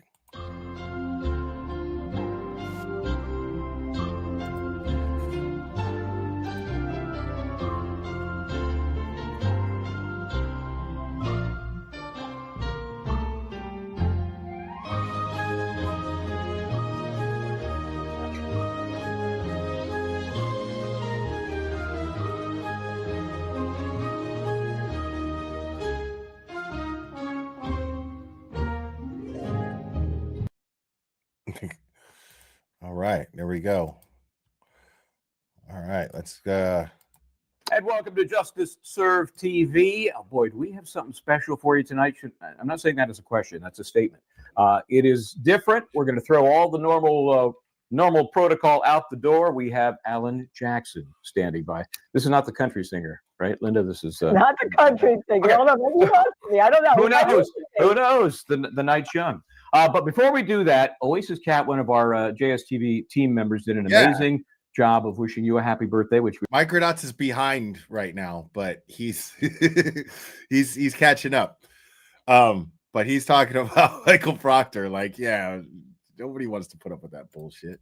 We all did officially yesterday, but let's continue the celebration, shall we? You never know who is going to be on this video. And I remember I thought that Alan Jackson I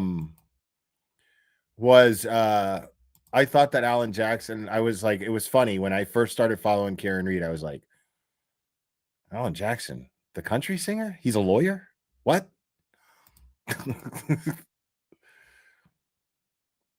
Be the poodle in her heart.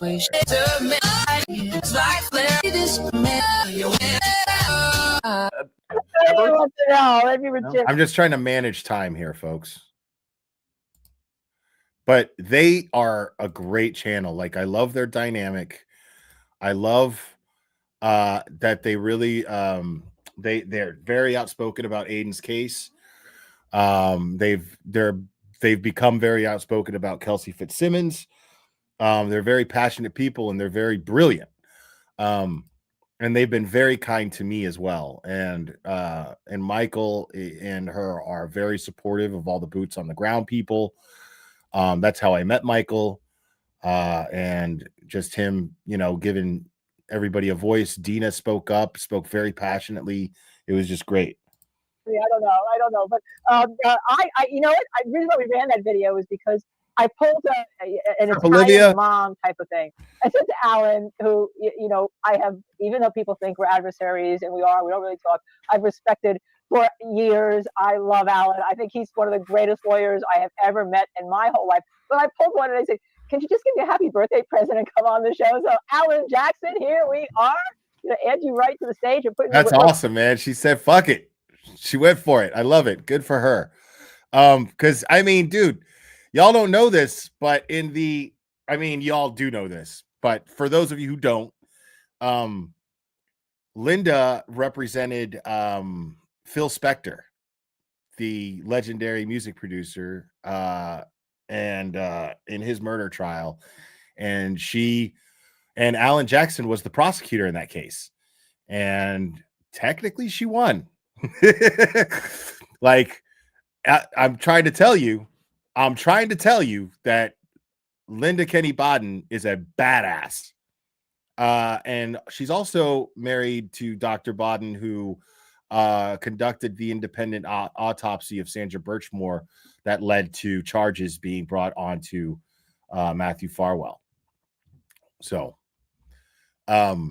these are very, very significant people. Everyone needs to be subscribed to Justice Serve TV. Like, you're missing out on some of the best legal insight you're going to get on YouTube about the cases that we are all passionate about, guys. They should have everyone's support. Right in the middle there. There we go. Happy birthday, by the way. Yeah, thank you. It was on with Aaron Hernandez. I'm so thrilled to be here on your birthday. It's amazing. Yeah, so that was the this is the birthday gift. You're a birthday gift. You didn't even realize that. I love it. Anything I can do. Jump out of the case. So all of you know that we met. Alan and I met as adversaries. Okay, and just so you take a look at us, if I could find us, Missy, where's that picture of the two of us together? Looking a little bit young, actually, if I do say so myself. It's kind of like, let me just say, but I think the years have done us good. So let me just show you this, and you're gonna laugh when you see it. If I could ever get it up there, this is when a lawyer, by the way, becomes a content creator. Look at us, we're babies. Oh my gosh, look at we're that. babies, huh? I'm not sure you could shaved back then. Yeah, we're babies. And somebody asked, one of our viewers, I hope he discusses the Spectre case. So we're giving you the opportunity to rub it in. Not at all. Not at all. It was so much fun. It was so much fun. Look, it was stressful at the time, and I knew I was up against a juggernaut of a defense team led by Linda, and I have been a huge fan of hers ever since. Bro, who wants to tell her? Who wants to tell her? Who wants to tell this person? I mean,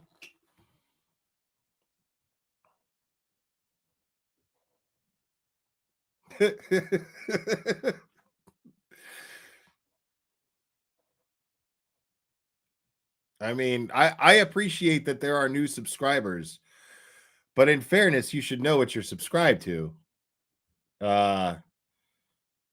Like this, I want to be very, very clear. How my words make you feel are not my problem. Period. I am not responsible for managing your emotions.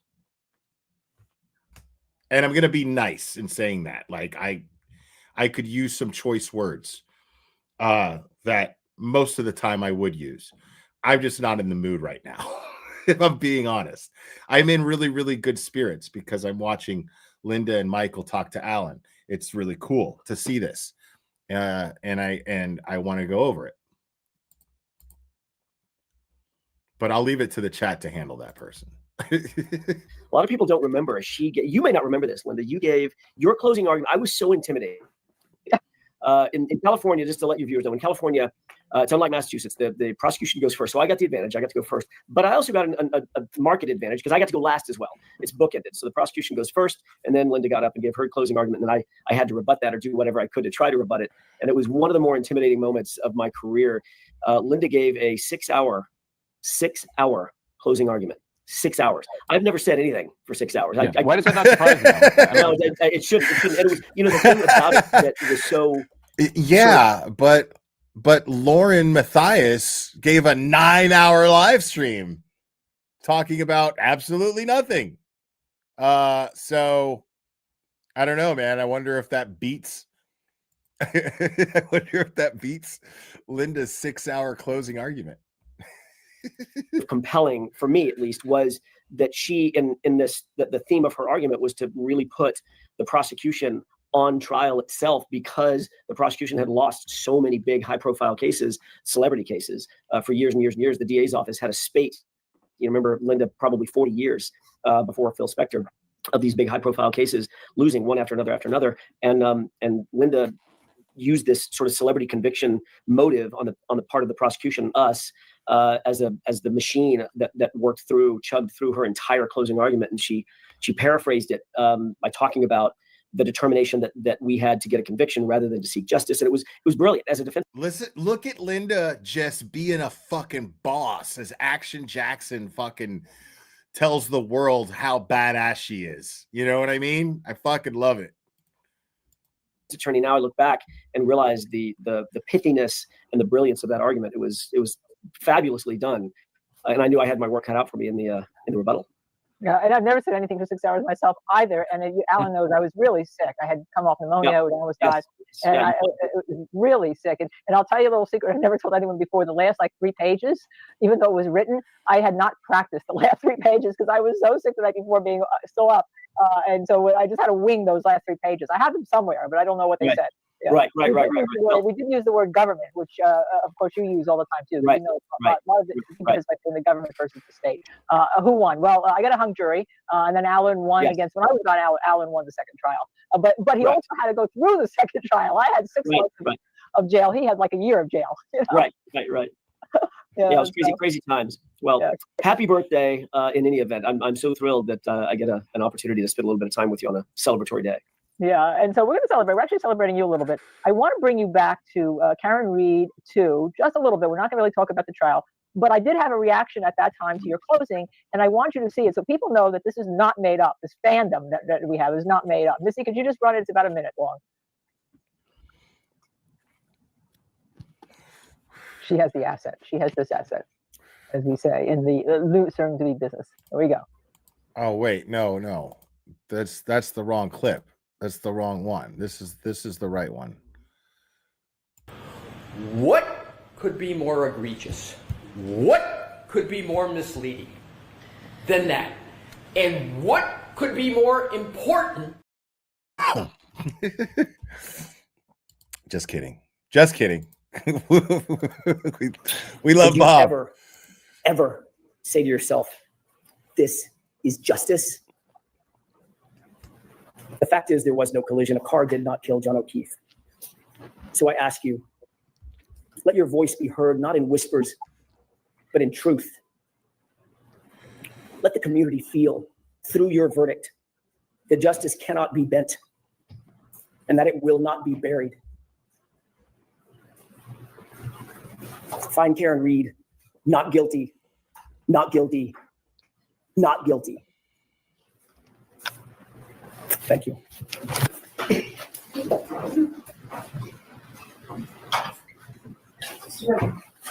Thank you.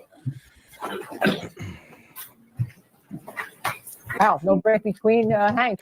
Yeah, like I'm bummed because like I am trying to appeal I keep attempting to appeal my my suspension, my permanent suspension from Twitter X.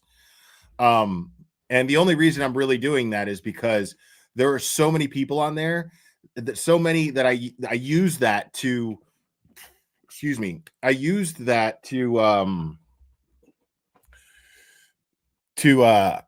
contact people. There were so many people that I would contact. Like that was my way of communicating with Bob. That was my way of communicating with David. That was my way of communicating with the Matas, like fucking everybody. And I want to get the Matas on the show. And there's somebody else I need to contact. I'm going to see if I can't do them a favor. But speaking of which, Bob Mata, they have he right now has a podcast called Buried, which is about the John Wayne Gacy tapes. His father represented John Wayne Gacy. And John Wayne Gacy, they have I think his father passed down, he inherited tapes, those tapes that you hear about now, the John Wayne Gacy tapes. That's Bob. And I think so. I'm pretty sure that's what that is. But I know that he has a lot of information on the John Wayne Gacy stuff. And his podcast is supposedly just fucking brilliant. Yeah, that was how I used to get a hold of Olivia too, man. But there are people who you have their numbers and they have mine. You can get my number from any one of them whenever you want. Absolutely. But yeah, the Gacy thing, that's Bob, man. That's Bob Mata. So I definitely want to see that fucking podcast blow up. And the Matas, their channel's growing, doing really well. And they're just great people. I really adore Defense Diaries podcast, the Matas. They're just great people.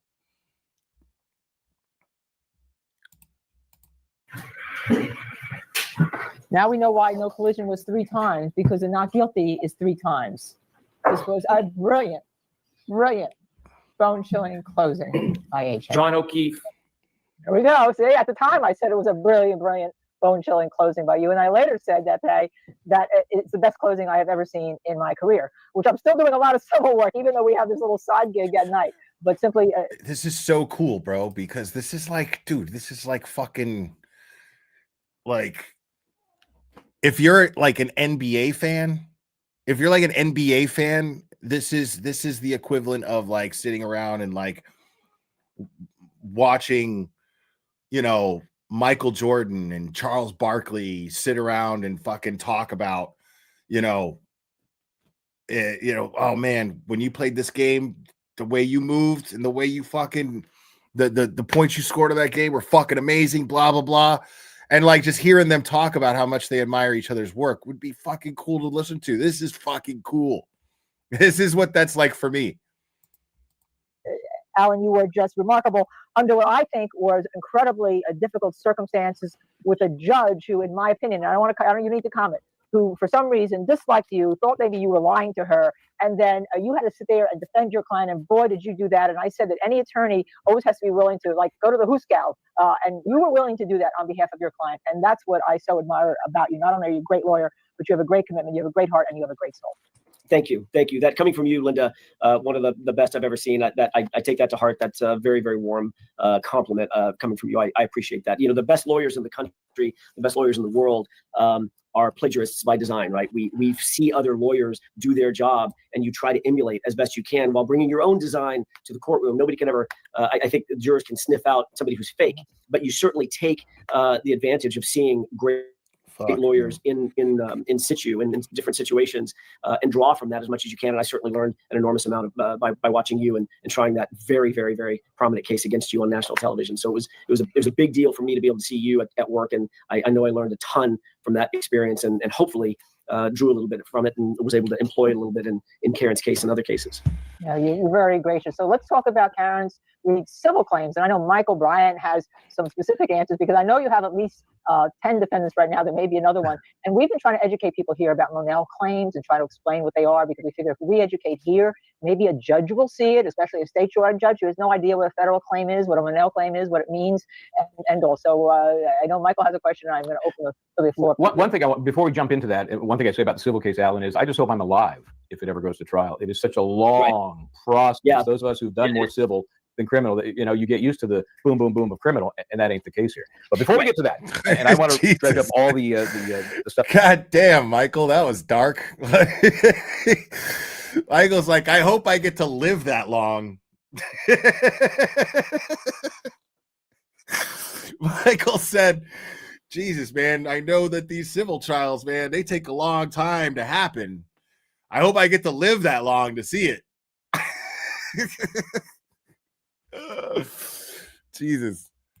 That went on in Karen Read 1 or 2, but are you fascinated by the fact that you can scan right now YouTube, all the YouTube law tubers, and they'll be talking about those cases, and more specifically Karen Read 2, in which she was acquitted of all but the one charge.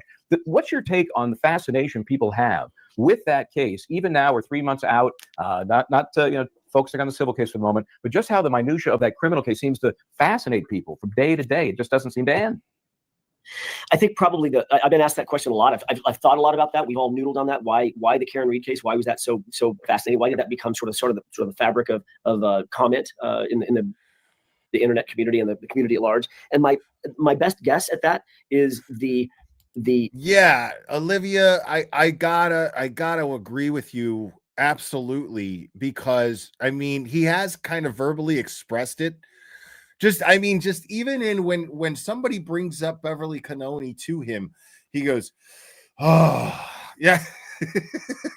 Immediately he has to breathe, he goes, oh, because I mean, just imagine being a lawyer and being as good of a fucking lawyer as Alan Jackson is and having to deal with a judge that just can't stand the fact that he's as good as he is and he's from out of town. And he's just got to deal with that bullshit. Like that's crazy. Because you just never know what she's going to do. You just never know what she's like. Bev was so predictable and unpredictable at the same time. It was incredibly frustrating.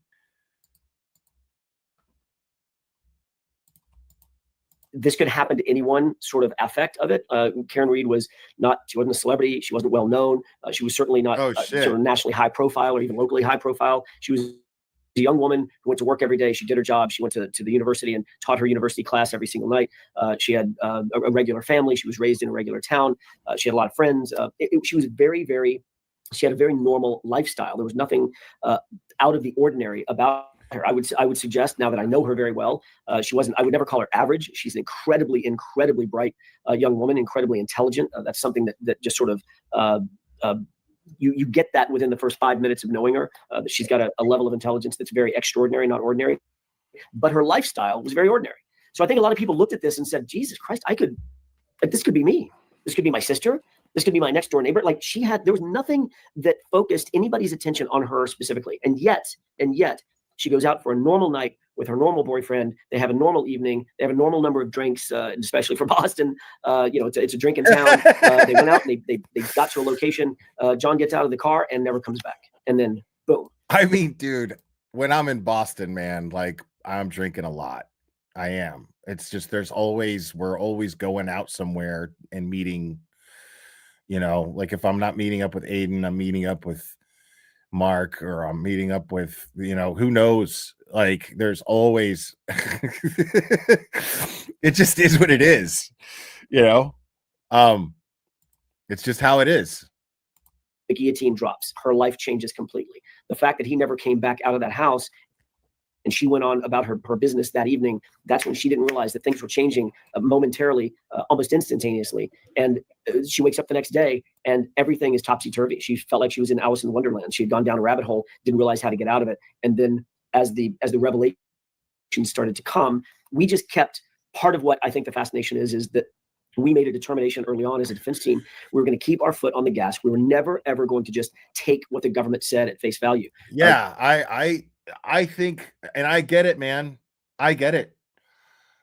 Sometimes you get down in a hole and you need help, and there's nothing wrong with that. Like, it's just the people who feel entitled to it is like, I see people making these TikTok videos about their benefits getting cut off, and I'm like, what?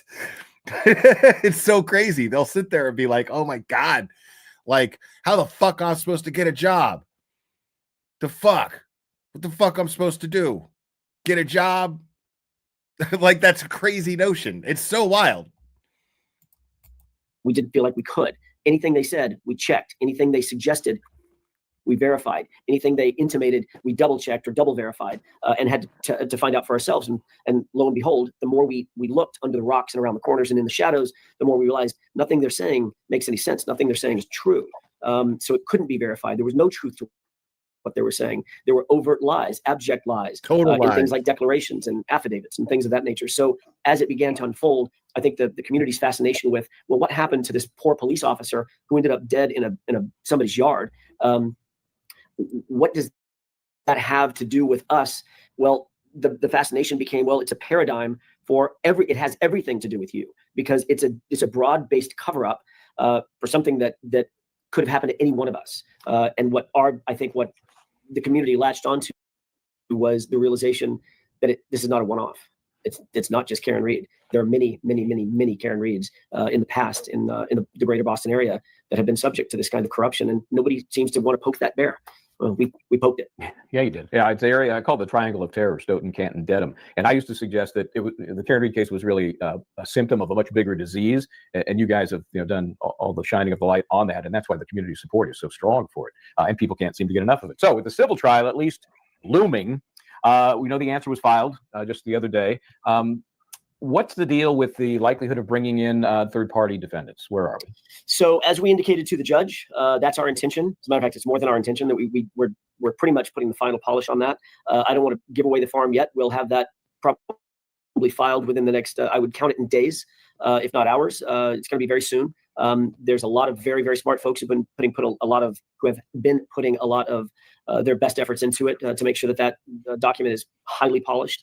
And then we're going to go in, as we indicated to the court, we're going to go in and ask the judge to allow us to put those two things together at the same time. They're integrated in every single facet of those two documents. The lawsuit of the O'Keefes that Karen Reed is defending against is going to include every single bit of the same evidence and the same parties as Anita Bryan. The potential lawsuit of Karen Reed against the players that were mentioned in court the other day. So we believe very strongly that judicial efficiency, judicial economy, common sense, all dictate, and the law dictates that these cases should be together and not separate. Otherwise, we're going to end up on dual tracks, and it's going to make for a very complex, complicated mess of litigation, and there's no need for it. So that's going to be the next moment in court. So I guess I'll ask Michael Bryan's question. I know he has looming in that head of his. Commissioner Cox is in the news yesterday. You filed a. I heard yesterday. You sent him a little note. A little note. Yeah. Okay. Yeah. Possibility he could be added as what we call a defendant. I've said, Linda, many times when I've been asked this question, and I've been somewhat coy and pretty close to the vest about who we intend to focus our attentions on. But I've said over and over, no one and nothing is off the table. And I will say that in answer to this question. Nothing is off the table. It is a hell of a revelation that we just found out. We, as the communal we, right, the royal we, all of us, have just found out concerning Michael Cox. Very, very troubling information. Thank you, Kim. About Welcome to his Logic. candor to the public, candor to his constituents, candor to his own police force, candor to the people that he's supposed to serve. And that troubling information And needs. what great timing for them to get Alan Jackson, because they're by no means the first people or anything like that, but it doesn't matter because it's like you're getting Michael and Linda being the minds that they are, getting to pick the brain of Alan Jackson and talk to him. But also the timing is great because Alan Jackson had just written that letter to Mayor Wu about Michael Cox. So he gets to talk about it. This is great. Be brought to the attention of those to whom he reports. And so that's why I pinned the letter that I did. And just for those who may not know what that letter was about, it had to do with former officer Dever, never say Dever, and what interaction the commissioner had with her or did not have with her prior to her testimony. Just do the right thing, which of course I'm upset that he stole my tagline. But did he talk to her? Did he not talk to her? And I think you described it in the letter as he's been caught in a lie, and not a small lie. Correct. About his contact with her prior to her testimony. I've never used the words Karen Reed in a sentence. I mean, he went so over the top to deny any connection that when you did catch him, it's just blatant. Right. That's exactly right. It's the chutzpah that's so galling. Like just say no comment. If you feel like you're about to step on the third rail and get electrocuted, right, just say no. I know he wasn't expecting. Like, it was really weird how fucking over the top, as Michael put it, he fucking lied. It was so bizarre. He was like, I remember when it first happened, I was just totally in awe of the fact that he was like, I don't know nothing about no Karen Reed or fucking no way, dude. I don't know anything about Karen Reed. Never even mentioned this person's name, blah, blah, blah, blah, blah. Natasha, thank you so much. Appreciate it again. Like, it was super weird. Like, I don't understand how he thought he could accomplish anything by that. The question, you can tell by his reaction. I think it may have been David Bienick or from Channel 5. Somebody asked a very pointed question. What do you think about this allegation that came out in court? At least get your ducks in a row. That's the first note for a potential politician or somebody in that position. But nope, in Boston, nope, nobody can touch me. I'm going to say exactly what I want to say, and no one, especially you people, to his constituents, are going to question me about it. Well, guess what? There are some questions, and there are some people out there who are going to ask those questions, and we're asking them, and we're asking Michelle. I'm just going to put number 11 under my defendants. I'm trying to keep a list as if I were you. Right. Yeah, the arrogance is outrageous. That's right. That's exactly the right word for it, Michael. It's just complete abject arrogance. And you have to do, look, if you're going to hold that position, it's a lauded position, a storied position, the head of the Boston Police Department. Are you kidding me? That is a storied position. Be better and do better. Just tell the truth. Show some fealty, show some commitment to your community members and some fealty to the truth. And if you don't, someone just might call you out on it. Well, like Officer, don't call me Devers, Dever, Doer, Dubé. I don't know, but it almost didn't matter. And it sounds to me like now we know where she got her testimony from, at least a minute. And again, I'm not asking you for comment. I'm just telling you as a member of the sitting public here who at 6 o'clock at night has to do a show every night. That's how I felt. I thought it was an outrageous moment in court from her and everyone else saying, oh, trying to make the defense appear like they were causing her to commit perjury was also outrageous. Well, guess what, people? You got caught. And were you surprised at all by that testimony and her demeanor, Alan? Because I've never seen anything so horrible in my life. No, I haven't seen that yet. Maybe we'll go over that. to be able to say, "Oh no, I expected that to come." Absolutely no way did I expect that. I had no idea that this young lady, this woman, would comport herself the way that she did on the witness stand. It was, I mean, you could see, but from our interaction, that I was sort of taken. I was back on my heels a bit. I didn't expect that she was going to be incredibly friendly. I didn't think that there was going to be a friendliness, a friendly tone, because she didn't want to be there. She didn't want to. Turtle Boy's case, I'd have to go back and read his tweet to really get it right, but basically, this woman, this crazy side chick of Paul O'Keefe, filed an affidavit that didn't even mention Paul O'Keefe in it, and just accused Aiden of a bunch of shit. And so it's just funny.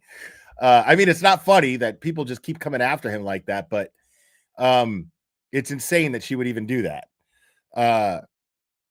And he posted the text messages proving why she was doing it, and desperate to get Aiden's, like, it was as if it was really as if she was really trying to get to impress Aiden with how mean she was being to Paul O'Keefe. It was very bizarre. Testify, but I thought she'd at least tell the truth. I mean, I've got the receipts. I'm staring at a report that has her words in it, written by FBI agents who took an interview. And I was somewhat gobsmacked, the same that everybody else was. And I thought, well, okay, if you want a sword fight, you've pulled out your best weapon. Let's go. Yeah. And then she mentions FBI after the Judge Ganoni was like, "You can't mention that agency here. They don't exist. There's the organization." Yes. Some organization, organization, right? Okay, one more question on her. I got to get your take on this. Do you think she came up with that memory issue, or it was given to her?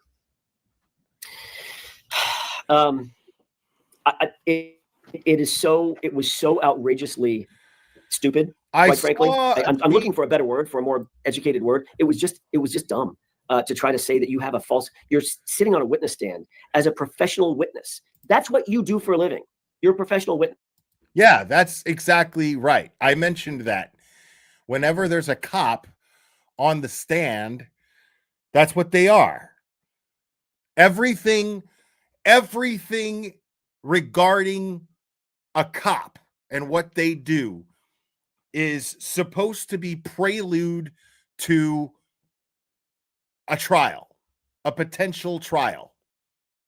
It is every time they memorialize something, every time they take a statement, every I should be dotted and T should be crossed, because it's going to be used in court. That is the whole point. And that officer has to assume that they're going to have to testify in court regarding whatever they're doing.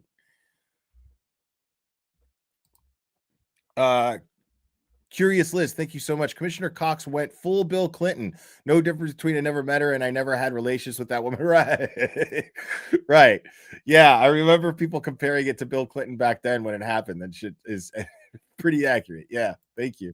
You serve the community, you serve the public, you solve crimes, you catch the bad guys, supposedly, and then you come to court and you testify professionally. They're taught how to testify. And as a professional witness, the best she could come up with is, I suffer.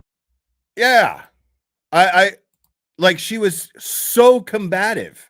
Deaver was so combative for no reason.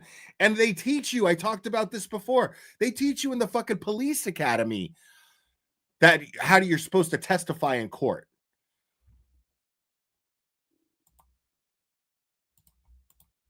From false memories.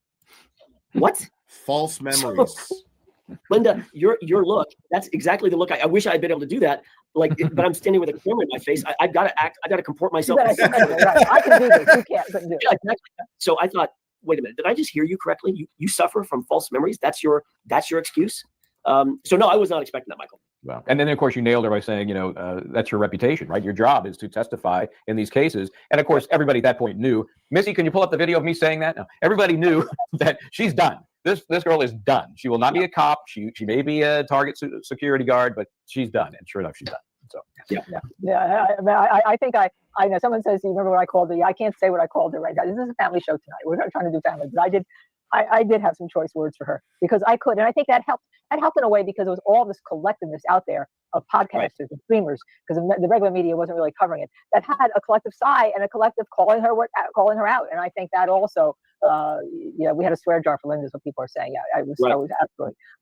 We know what you were feeling because it was so outrageous and it was so ridiculous and it was so terrible and it was so over the top. And obviously the jury got it too, which is the most important thing. Sometimes I tell people, if you're over the top with your testimony, the jury's sitting there. They're regular people. They get it.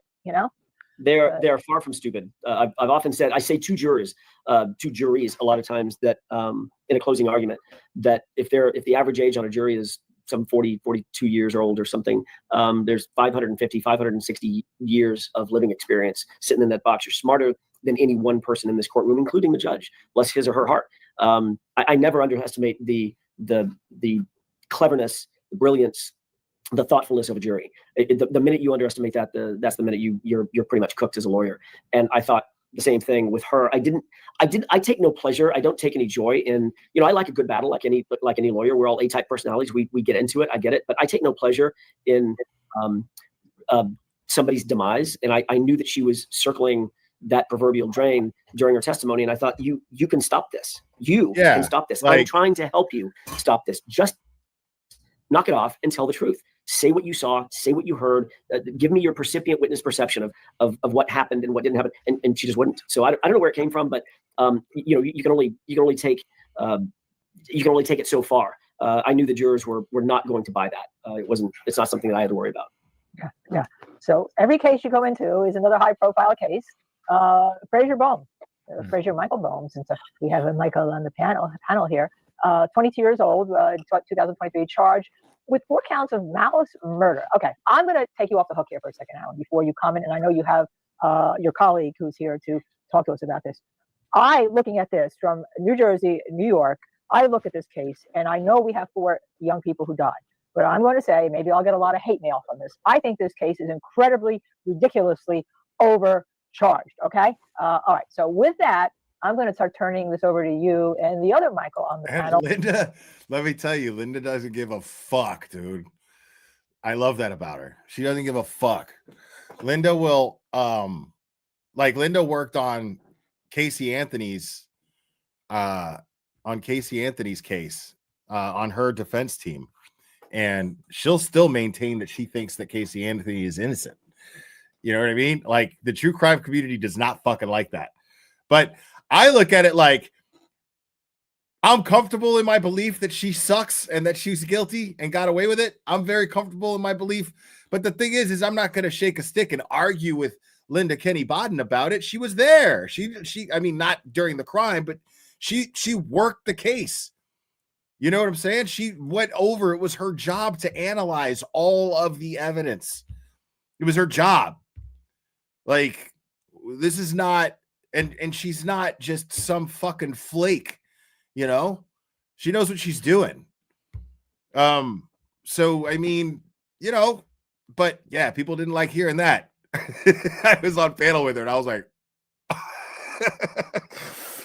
she was like, I absolutely think she's innocent. Yep. And I was like, wow, that's brave. But I love that about her. And you're going to bring in, I assume, you're going to bring in Jacqueline, right? Jacqueline Sperania is my associate, and she's my co-counsel on this case. She has been working the case from day one.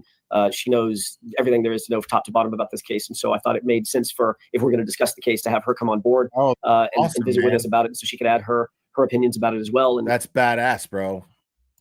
And some thoughts. This is a great stream that they have going on right now. That she wants to add or include. Melinda, I couldn't agree more on both of the counts that you just mentioned, both of the statements that you just made. Number one, first and foremost, I'm a father. I'm a father of a little girl. I know 4 lives were lost, and my heart aches and breaks for the families of those victims. So does Frazier's. So does his parents. Everybody in my office that's touched this case or works on this case feels the exact same way. There is no word or phrase that we can come up with, and we get paid by the word as lawyers. There is no word, there's no phrase that we can come up with that adequately defines the amount of loss that the community and their families have suffered in their death. So with that said, this is not an issue of ignoring the devastation or the tragedy that befell those families. We never ignore that. However, there is a 5th tragedy that can and has begun to occur in this case, a 5th tragedy that is it's resolvable, it's solvable, and that is overcharging Frazier with 4 counts of murder. This is not a murder case. It has never been a murder case. The prosecution's theory of implied malice, as you indicated, we can get into it as much as you want to, as much granular detail as you want to, but their theory of implied malice murder is that there has to be a number. There is a speed at which that alone equals implied malice. And that is ridiculous. We do not define under Watson, or Watson is the case, as you know, that can, in certain very limited circumstances, bring an implied malice murder to a vehicular manslaughter case, to a case involving the death of an individual vis-a-vis a car accident. I look at this and I say, this is not Brian Koberger, okay? And I know it's just not Brian Koberger. This kid was not drinking, no drugs, no alcohol. He had the same car I think I read for like 5 years, never a speeding ticket. And I look at this and yes, I know the loss. Again, just like you, I am a mother. We are parents. My husband's lost a child. We know what it's like to be in a situation where you lose a child. But there's a time that the law has to step in and 16 hours to decide again, that this is malice murder. It's just not it. Where's the reconstruction? I want to see that first. I want to see everyone interviewed. I want to see the tapes again. But that's just me talking, podcaster out here in New York City. Jacqueline, let me ask you a couple questions. Thanks for joining us. We appreciate it. I'm from California. I've been on that road many, many times. Horrible road in general. PCH. It's beautiful, but there's a lot of distractions. So Nick Rekieta is doing a members only stream talking about Kurt. It's really funny. When I'm done here, I'm going to be watching that. To begin with the Grand Pacific Ocean, and I think that contributes to how dangerous that road is. How is that going to factor into this case, do you think, for the defense, and how, if at all, the prosecution use that? So PCH is notorious for being a dangerous road. What is it? Can I ask what it is for people that Pacific Coast Highway, which is number one, and it's the road that takes you to Malibu. You go across the canyons, either Topanga. I was off Laurel Canyon myself, so it's that road that is as far west as you can be without being in the ocean, and you've seen all those $10 million homes right along the road there. Yeah, I'm sorry. Go ahead, Jacqueline. Thank you, and thank you so much for having me this evening. PCH, Pacific Coast Highway, is known notoriously as a very dangerous road, and there are certain parts of PCH that are more dangerous than others. And in particular, there's one stretch of roadway that is at issue in this case, literally called Dead Man's Curve. And you can actually pull what's called Switter's reports, which are reports of other accidents that have been reported on that exact stretch of roadway. And you'll find that in a 0.8 mile distance, that there have been dozens and dozens of accidents, as well as fatal accidents on that exact stretch of roadway. And none of those people who were involved in those accidents were ever charged with murder. And in those in some of those cases, there'll be instances where the driver will be intoxicated, speeding, committing conduct that is far more egregious than what our client did. And even in those cases, they're not charged with murder, but rather they're charged with vehicular manslaughter. And so in this case, it's important to point out that there's nothing that makes sense from what I know, the little bit I know about that case. There's nothing that makes sense about him being charged with murder. Like, it's so crazy. It's in a murder case, you have to show that the defendant subjectively knew that what he was doing was going to cause great bodily injury or death to another person. And by showing all of these other accidents that have occurred and how if all of these other people are getting into these accidents and they're not being charged with murder, our client should not be either. And so it's so the road is. To dovetail onto Jackie's point, I think it's important for your viewers to understand what implied malice murder requires, at least in California. It requires two things. Number one, the first thing is the act whose natural and probable consequences involve a high probability of, now listen to the end of the sentence, whose natural and probable consequences involve a high probability of death, not high probability of great bodily injury, but of death. Yeah. So they must prove that the act itself has a natural and probable consequence of which is that it involves a high probability of death. And number two, the second prong is that the proof that there has to be proof that the defendant in this case actually appreciated that death level risk in the circumstances and then consciously disregarded that death level and the risk. bullshit fucking argument against that the prosecution's going to have most likely is going to be something to the effect of, well, people die from car accidents all the time. How could he get behind the wheel of the car? Is it responsible for anyone to get behind the wheel of a car and not expect that a death could occur? bullshit. That is too fucking thin. And that's the only thing that I can imagine they would even try to say. You know, I mean, nothing else makes sense to me. And that doesn't even make sense. So what do they think they're going to do? And they say going at a particular speed, they don't define the speed. They haven't defined the speed. They won't say, well, it's 98 or 96 or 97 or 104 or 73. They don't define a speed. They just say, Judge, just variably, there's a speed above which we meet the threshold for implied malice murder. And it's just not true, Linda. It's just not true. They don't have a case that they can point to like this that's ever been prosecuted as a murder. The Watson murders always include, if they're based on speed in any way, shape, form, or fashion, they always include another factor: speed and you're drunk, speed and you're racing, speed and you're street demonstrating, meaning the drifting and going in circles and street racing and such. So speed and you're on drugs. Is Alan gonna have to hire the crash daddies again? Is he gonna have to is he gonna have to hire Arca for this guy's case too? Bugs. Never, to our knowledge, never in the history of the district attorney's office have they ever charged speed. No, I watch Rekieta, man. Rekieta's cool, dude. Like, I don't give a fuck, man. I realize people are like, he did this horrible shit, blah, blah, blah. Man, whatever. You know, like, I like his show. Go fuck yourself. Alone as the conduit to murder. And our question is, are you, and it is a valid question. Our question to the DA's office is, are you using emotion rather than law as the determining factor for your charging decision in this case? And I get the emotion. I get it.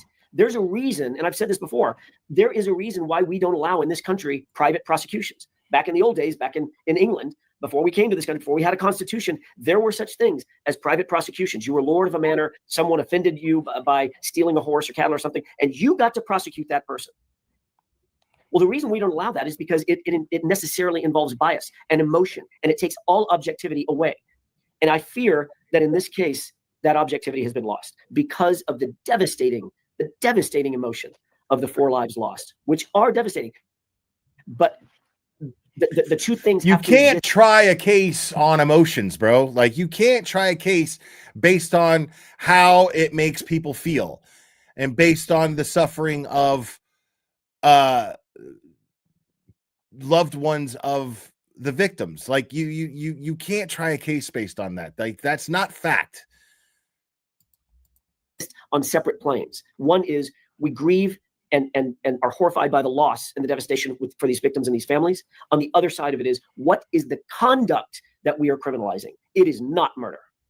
And then one of the things I wanted to ask, actually 2 things with regard to that. It would seem under the prosecution's theory that if you have an accident that involves a death on there, and we know there's been some high-profile individuals that have had accidents that involve death and never been charged with murder. Never been charged with murder. Isn't it that any speed then would be dangerous? So what do you selectively pick the speed of this kid for some reason because of the amount of people that were huddled together? I also think that they got a problem, Alan, with the reconstruction. I looked at the pictures. I think I mentioned this. Right. There is no and even if you look at the pictures, what they're saying. I mean, it's so badass that they got Alan talking so much about this case. Happened doesn't comport with the pictures of Frazier's car, if I may call it Frazier. All right. And that's just, I looked at that in preparation to try to prepare for my interview of you. I don't see it. So who decided that it's going to be just the speed? And because you have cars that are parked there. Maybe they shouldn't have been parked there. You have something chasing him, he says. I kind of believe him after I look at and read the probable cause hearing, which you did not do, or the preliminary hearing, I guess you call it in California. You call it the preliminary hearing, which you did not do. That, when we look at it as lawyers, usually in for instance, murder cases, and somebody says, I saw somebody at that scene, and it turns out that the murderer is really the person who's the witness. I get a little antsy when I'm looking at that. I'm not accusing anyone. I'm just saying that's out there in this case.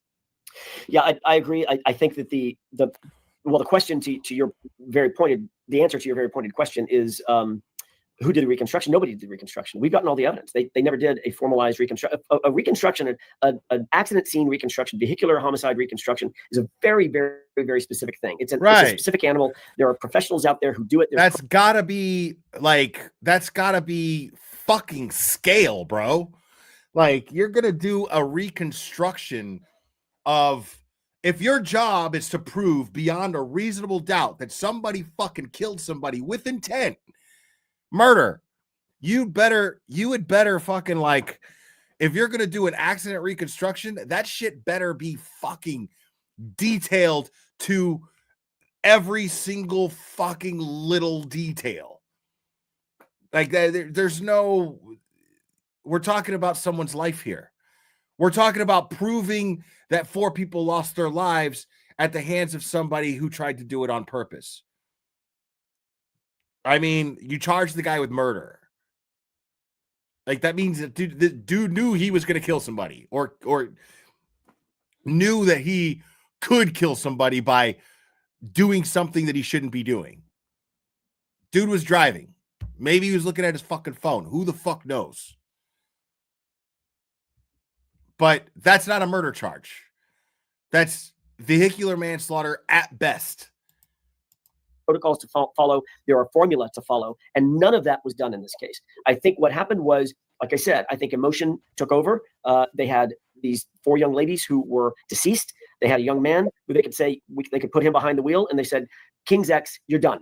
You're done. And we're going to charge these as homicides in no small part. And by the way, it was not this DA. The sitting DA here, Nathan Hochman, was not the person who was in charge when this case was filed. It was a guy named George Gascon. And there's all kinds of political reasons why George Gascon, I believe, decided to charge this case as it was charged. He was in the middle of a very, very heated political campaign in which he was being accused of being soft on crime. I mean, that was the real campaign slogan that Nathan Hochman was using to really define George Gascon. What was the best way that he could, in October 2023, what was the best way that he could bat that back and battle against that accusation? Let's charge Frazier Bone with 4 counts of murder. How about that for being soft on crime? And Frazier is having to carry that water because of George Gascon's decision, which I believe, in my heart of hearts, was a political decision. And none of the hard data supports it, even the EDR data. They downloaded data using an outdated CDR, an outdated Bosch program that was literally in the download said that we are limited in our data analysis. We, the downloading software, we can only do so much. We're very limited in the analysis that we can undertake.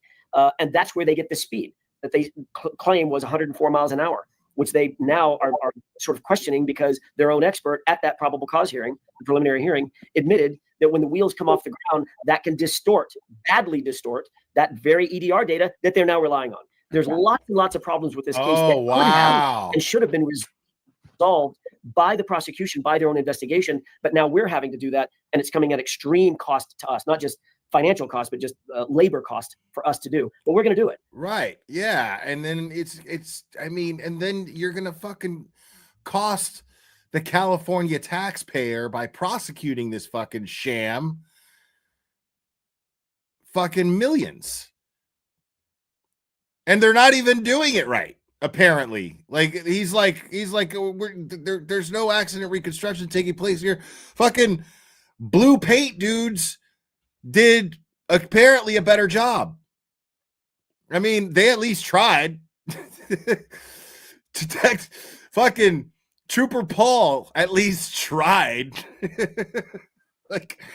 I mean, as much as fun as that was to watch his cross-examination, he tried. We're going to get to the truth of the matter, and we're going to fight against these murder charges until we don't have a breath left in us. If this case, and I've said this before as well, if this case were charged as what it should be, a manslaughter case, vehicular manslaughter case, I'll defend that all day long. What I don't want is to have an inappropriate legal argument propounded by the prosecution. Prosecution's a behemoth. The government, especially here in Los Angeles, they're a behemoth. That feels like, it totally feels like a real double-edged sword. Like, it feels as though the hidden blessing in it being a murder charge over a vehicular manslaughter charge is it's obviously going to be harder to prove. It's going to be way harder to prove. You know what I mean? So the defense would have that working for them. But the problem also is it's a fucking murder charge. And if by some fucking horrible horrible, God knows what happens, a jury buys this prosecutor's shit, this kid's going to go to jail for murder. Like, that is scary as fuck. And now they have to work their asses off to prove that the prosecution just doesn't have a case and that these charges are absolutely bogus. Resource they don't have. They're massive. They're massive. And Frazier is having to fight at this point against 4 charges that just do not hold. They are not legal charges. And that's the scary part of this case. Alan, you answered my first question. That was the Gascon versus Hockman, right? Totally different philosophies. And we know Gascon got blown out of the water and he's no longer a factor. Has there been any contact with the new DA, Mr. Hockman? Has there been any approach by his office to do something with this case? Not personally. I have not spoken with Nathan Hockman, about this at all. There may come a time when we ask for an audience with Mr. Hockman. That hasn't happened yet. I don't like to do anything sort of half-baked. I want to make sure that I have as much information at my fingertips as possible before I do suggest such a meeting. And if such a meeting is in order, which I think very likely it will be, I would expect that Nathan Hockman would accept that audience and at least sit down and listen to me. That's what he's known for doing. He's known as being very reasonable, and my hope is that he sort of follows that same protocol with us in this case. Do you think, Jackie, may I call you Jackie? Sure. Do you think that because he was driving the type of car which appalls me, because I drove one, a Porsche, or because he's viewed as a BMW. It's a BMW. From the Black Forest, but different car. BMW, okay, BMW. And do you think that because he's looked at as preppy or more on the wealthy side, that has anything to do with what you have to do as a lawyer? I'll throw it to you, Alan, and to Jackie. Yeah, I think that the media isn't really helpful in this department because every headline is rich kid in Malibu mowed down 4 beautiful girls. And so we're having to unravel that by explaining what really happened here. Unreal, dude. And I believe that the filing decision also, it was just, he was an easy scapegoat in the moment. If you actually look at the facts, it's so much more than what the headline is showing. And so, yes, that has been a little bit difficult to sort of unravel, but we're starting to. And it's not like, Linda, it's not like he was out on some joyride. I mean, this isn't a kid coming home from a party late at night, drunk, high, bunch of kids in the car going nuts, just out speed racing. This is a young man who was driving from Santa Monica down PCH, to your point, Michael, down PCH, or actually up north on PCH, toward Malibu, with food in his car seat. He had gotten some tacos to go over to a friend's house to celebrate that person's birthday. He wasn't drunk. He wasn't high. He had his BAC was tested at the time, 0.00. Any cooperated. Let me throw that in. Let me dispel a rumor that's been out there that the media has loved to sort of suggest that he tried to flee. That is, I know it's a family show, but it's Michael. Can I say bullshit? You can say bullshit. Yeah, good. I just did. That is bullshit. He did not try to flee. He was literally concussed. He had a concussion from the impact itself. The car door comes open, and he's still sitting in the driver's seat when a guy named Victor Calandra comes up to the driver's seat and physically pulls him out and threatens him. And when I say pulls him out, I don't mean pulls him out to render aid. I mean pulls him out to scream at him, yell at him, call him MF and every name under the sun, and drag him over to the curb and forcibly sit him down there, which he never moved from. This young man never tried to flee. He wasn't texting on his phone. We know this. I want to see the body cam footage of that. Because we've got his phone. We've got the data from his. He wasn't texting. He wasn't emailing. He wasn't looking at a video. He wasn't on YouTube. He wasn't high. He wasn't drunk. He wasn't nothing. So there were other factors involved that led to this incident, this terrible, tragic accident. And one of those factors was he was being harassed by someone engaged in road rage. Someone who, by the way, notably has a history of road rage on that street in that city. He was trying to get away. He had there's elements of PTSD that. So that motherfucker should be charged. I mean, not with murder, but something. You know what I'm saying? Like, if they know who this person is, I am absolutely at this point. I'm fucking invested in this case. Like, not just because Alan Jackson is involved, and not just because he's so passionate about it, obviously, but the way he's explaining it. This sounds like absolute bullshit. Like this, I didn't know any of these factors. Like I was considering the possibility he might have been on his phone. I was considering, I mean, what was happening supposedly, and they know who the person is, and they have a history of road rage. And this person was trying to attack. This guy was under attack. This kid was under attack on the road. And I guess he lost control or was distracted by someone trying to hurt him. That's crazy. That changes everything. Friends in the past who had passed away from speed incidents, vehicular incidents, a terrible, terrible accident. He wanted to get away from this person, so he speeds up to create distance between himself and the person whom he believed wanted to bring him harm. And in so doing, another car drifts over into his lane, connects with his car, sends him over the lane. And on PCH, Michael, to your point on this dead man's curve, his speed incidents, vehicular incidents, a terrible, terrible accident. He wanted to get away from this person, so he speeds up to create distance between himself and the person whom he believed wanted to bring him harm. And in so doing, another car drifts over into his lane, connects with his car, sends him over the lane. And on PCH, Michael, to your point on this dead man's curve, the cars parked legally on the side of the road are within 8 inches, maybe if it's a really, really small car, 10 inches from the yellow line separating traffic, generally going at 50, 60, 70 miles an hour from static cars parked on the. That's crazy. So another car merged over into his lane while he was trying to create distance between him and the road rager, and it caused him to go over the yellow line and hit those cars. Like, side of the road. It is unbelievably unsafe, just in general. And so it doesn't take much to be bumped, distracted, hit on the left side of your car, look to your left, around that curve, and drift 6 or 8 or 10 inches to the right. And next thing you know, you make contact with the parked car and the conflagration. Yeah. And by the way, that car that hit him fled the scene, which no one talks about.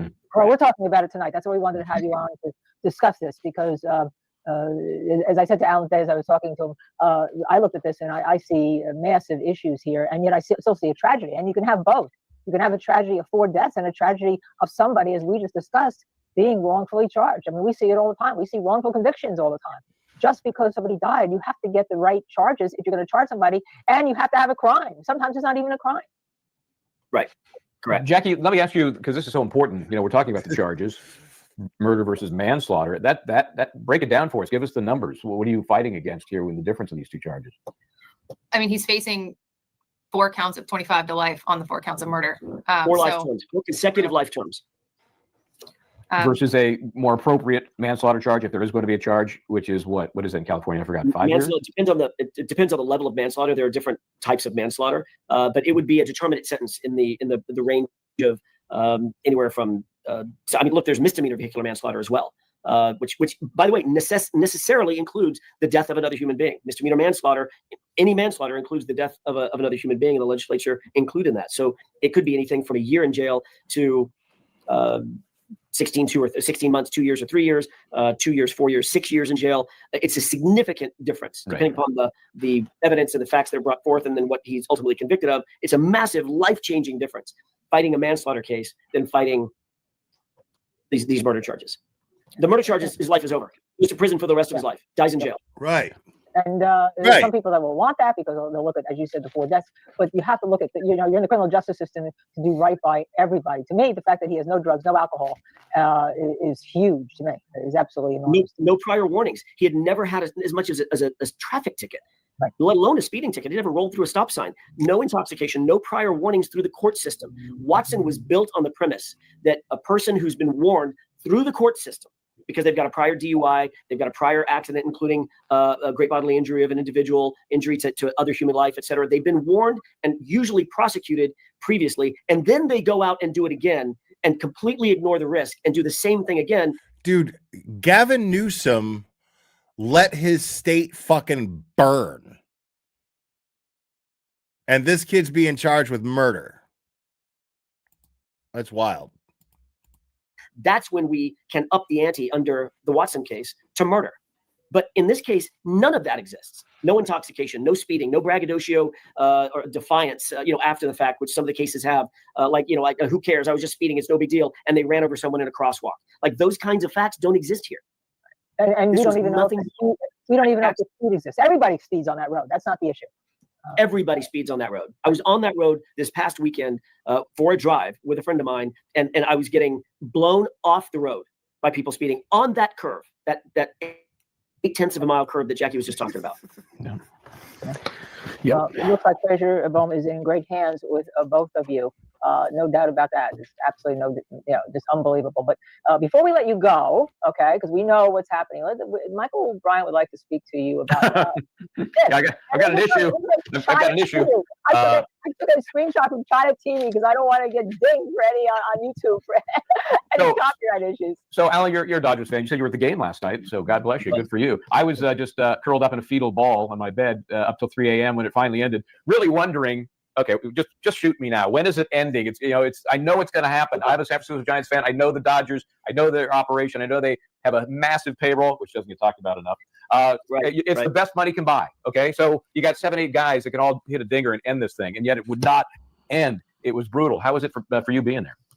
It was incredible. It's once in a lifetime. I mean, I think the only other game that come anywhere close to that was 18 innings or 7.5 hours or something like that. Maybe it was 20 innings. 7.5 hours was the Dodgers against the Boston Red Sox. But otherwise, this is a one of one. 18 full innings with the Dodgers winning, with Freddie Freeman just jacking one out of the park at the bottom of the 18th for another walk-off home run. And you know what, Michael? I was in the park last year when the Dodgers, I think it was game 1 of the World Series when the bases were loaded. They were down by 3 or 4 or something. I guess they were down by 3. And Freddie Freeman comes up to the plate at the bottom of the 9th. And jacks another one out of the park and clears the bases and wins the game. This guy's really got it going on. Yeah, I didn't realize this was yesterday. I thought this might have been a couple days old, but happy belated to Linda Kenny Bodden, and make sure to hit the like on the video that we're watching right now. I just dropped the link in chat. Make sure to like it. Make sure to subscribe to Justice Serve TV. You're not going to get, this is some of the best legal insight that you're going to get, and passion too. Like, they don't hold back. They're strong supporters of Aiden. They're strong supporters of Karen Reed. They were, and still are, because of the civil suit. They've got Alan Jackson here. She and Alan Jackson are colleagues, and they've actually went up against each other in high profile cases before. So, this is just great. I got to tell you, the thing that's impressive is that young man, Klein, I think his name is Klein, who came in out of the bullpen. I think he's a rookie, that redhead with that red beard. He was the last guy. Oh, my God. He was the last guy. They had the starting pitcher from 2 days ago, Roki. Yamamoto. He was up in the bullpen, ready to pitch again, which would have ruined the rest of the dominoes, the rest of the rotation for Dave Roberts, and was just flame-throwing for 3.5 innings, just crushing it. What a performance for a rookie. Can you imagine how he slept? Why wouldn't he? Why wouldn't he be? Why wouldn't Alan Jackson still be supportive of Aiden? That makes no sense. I didn't sleep last night. He's like, this just happened. He's incredible. Wired. I did have a flashback because the Giants played the Nationals. I think it was 4 years ago. 18 innings. I was at that game in Washington, and Belt hit a home run in the 18th inning, and we had to wait, of course, because it wasn't a home game for the Giants. But those things don't happen very often. I mean, they're historical. And as much as I don't like to use the word hate, dislike the Dodgers because I have to. I have to. I'm a Giant baseball fan, and I have to appreciate what's going on and what these guys contribute. It just chaps my hide that they have the best players and they spend so much money. But anyway, Ohtani is something. He's not human. He's not from this planet. No, I don't know. He's not from this planet. And after what he did last night, he almost hit for the cycle. Right? If they hadn't kept walking, they walked him the last 5 times. Yeah, if they hadn't walked him, he was going to hit for this. All he needed was a triple. Home run, single, double. I think 2 doubles, 2 solo home runs. And all he needed was a triple to hit for the cycle again. And all he's going to do is go home last night, sleep for 6.5 hours, and pitch tonight. That's the thing. He's going to pitch. He can hit and he can pitch. I mean, that's the most, right? Since Babe Ruth, there hasn't been anybody like him in this league. Yeah, it's a throwback, and they really don't train people to do that. If he hadn't come from another country, people don't talk about it though. But Babe Ruth struck out more than fucking anybody. Like Babe Ruth. He was a pitcher, and pitchers generally, they become big leaguers because major leaguers because because of their arm. They're not expected to be hitters. So it's rare when you got a really good pitcher who can hit. The thing is Babe Ruth, when he hit the ball, it fucking went over the fence, like that was the whole thing. But he almost never did. They will cut you off. My son's a pitcher, and they stopped him hitting. Exactly. That's just what they do. Yeah, exactly. No, it was a thriller. It was so exciting. I can't wait for tonight's game. So anyhow, we have a lot of questions from our viewers to get to, which we're going to get to, but we're not going to keep you. We're going to let you go. And I just want to say one thing. You did prove this. You want to play the courtroom scene, Missy? The court outside the courtroom. You were so gracious, Alan. You've always been gracious. So why don't we play this? This is Michael Bryan, who you didn't know, asking you this question. Mr. Jackson, Linda Kenny Bodden is my co-host. She wanted me to say hi. You know Linda Kenny Bodden. Tell her I love her. Tell her you love her. Love you, Linda. Love you. We'll talk to you soon. Bye. Hey, do we have the question? Remember the first day of the gag order? In fact, this is so nice, Alan, to actually be able to talk to you instead of at you, because the gag order. But there was that one very important question I asked on the first day of the gag order. I said, Mr. Jackson, I know there's a gag order in place. Who are you wearing? Now you can answer. You remember that question? I do. I did not realize. I didn't clock. That was you. Yeah. I was the only one dumb enough to ask that question. And I stunned you for just a moment. Yeah. I don't get stunned often. That was Kelly Dever stunned me and you did. Dude, ask him about the fucking shoe, man. No, I'm just kidding. He can't talk about that because of the civil case. Who are you wearing? I guess the answer is who are you wearing? Yeah, exactly. I think it was Canali that day. Yeah. I'm going to go with that. Okay. Thank you, guys. Everybody. Thank you for having us on. I appreciate you giving us the platform to visit about these cases. They're super, super important. And God bless you. Happy birthday. Happy birthday. So thrilled to be able to spend an hour with you. And please give my love to Michael. One of my favorites. He says hello, too. He says hello also. He respects you, too. You know that. We're big fans. Awesome. Yeah, same with us. All right, take care. Thank you. Thank you. And all of our viewers, stay on. We have a lot of questions here to answer. And all. He is so gracious. They're both That's gracious. awesome. So let me go through some of the viewer questions. Aunt Sent became a YouTube member. Thank you very much. And Aiden Carney was in the chat. Dr. Turboy, who we spent last night's show on. Congratulations to Aiden. Yeah. Congratulations, Nice. Aiden. Fraser Bones, the same way he did was reported that Karen accidentally hit John. Just feel horrible for everyone involved, but not murder. All right. And, I think that's a very big feeling with regard to everyone. Thank you, Aiden, for joining us. You can go back and look at our Yeah, man. They're awesome, dude. So, yeah, they're awesome.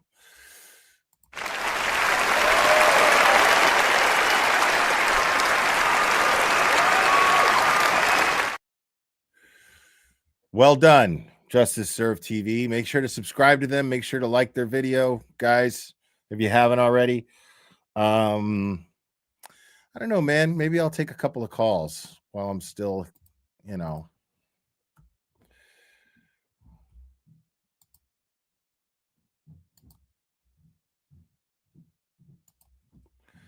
Let's do that.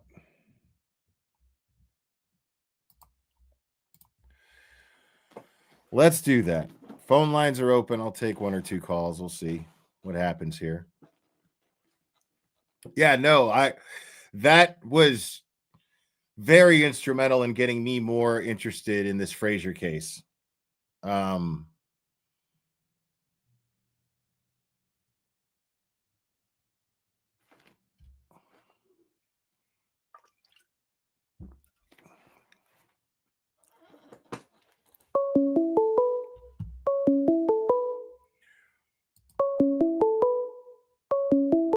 Call from Crazy Brazilian.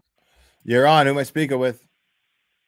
Hi, it's your favorite, Crazy Brazilian. Crazy Brazilian lady. What's up? Nothing. What's up? Chilling. How you doing?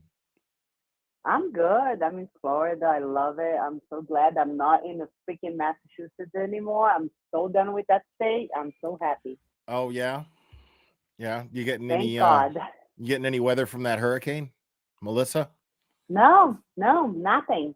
Yeah, we're getting some Nothing of it, here, which is kind of weird. I'm in Tennessee, and it's just been rainy for like the past few days.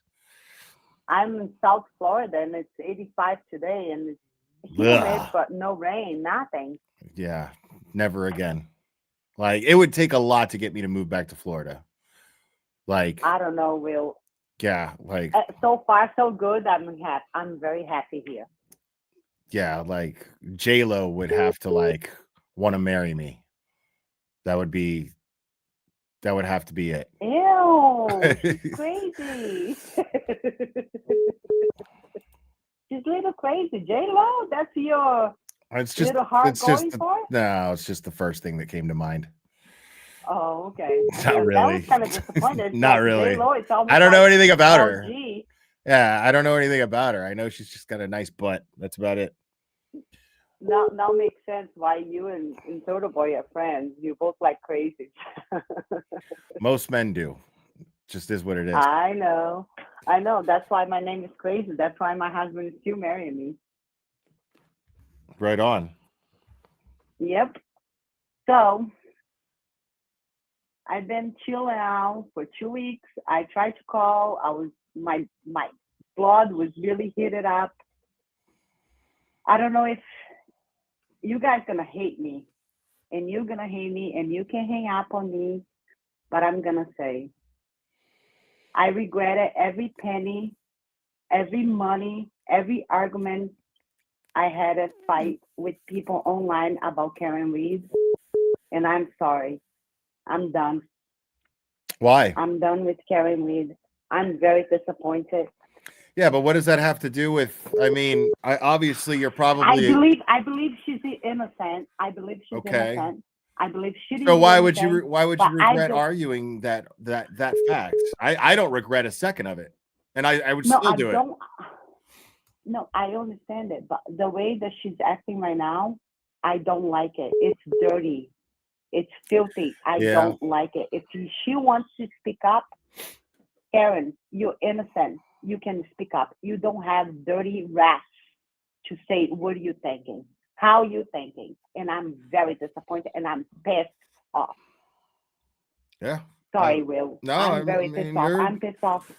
You're entitled to your Will, feelings. I will never forget. I stayed 12 hours with you in that life for her, fighting for her. And this is what we get. We don't even get a thank you. Okay, you're welcome, Karen. Stop acting like a Karen. I'm pissed off. Sorry, Will. You're entitled to your feelings. You're entitled to your feelings. Yeah. Sorry. Okay, Will. I tried to call before, but now it's too. I'm getting heated up, and I don't like seeing myself like this. I'm just getting sick of talking about it. If I'm being honest, like I know. I'm sorry. The community knows how I feel. Karen knows how I feel. So, that's it. So. And by the way, Mike Crawford, whatever his last name is, young jerk. Mm-hmm. Stop being a fucking jerk, okay, dude? You're being an asshole right now. Yeah, you heard it from her. You heard it from Crazy Brazilian lady. Twat. Yeah, no, he's being an asshole, and I just asked him why is a reason why Mark is not back in this show. Is a reason, and he goes, "Oh, it's because I haven't asked him." Bullshit. Ask him and prove me wrong. I mean, I don't know. Like, I don't speak. I would never presume to speak for Mark. I who knows, and I wouldn't think any different of Mark for whatever he does. You know what I mean? Or whose show he goes on, or who he talks to. I'm just so pissed off. I'm so pissed off with all this fight right now, and that's how I feel. And I don't give a fuck whether you guys hate me or love me, and I don't care. I mean, Sorry, no, Will. like trust me, I feel you, man, because like my whole thing, and I was actually just texting with somebody this morning about it, and I was like, I get self-conscious because I feel like maybe I'm getting that reputation of the guy who always has a problem with somebody, but I mean, maybe, I don't know, but like maybe it's just that I have just a really low tolerance and lack of patience for fucking bullshit. No, because we see through people. That's why we see their bullshit. That's why. Well, that's what I'm saying. And why do I gotta fucking stomach it? Why do I gotta endure it? You know what I mean? Like, why can't I have my own boundaries where I'm just like, fuck that. I don't even want I don't want nothing to do with that shit. You know? No, I know. And that's all. I just need to get out of my chest. Thank God I didn't call last week because I was furious. Yeah. I mean, yeah, like, I mean, Crawford's a cunt. We all know it. So I know. Okay. I hope you have a good night, Will. all right, I miss you too. Miss you too, Crazy Bye. Priscilla lady. Thanks. Crazy Priscilla lady.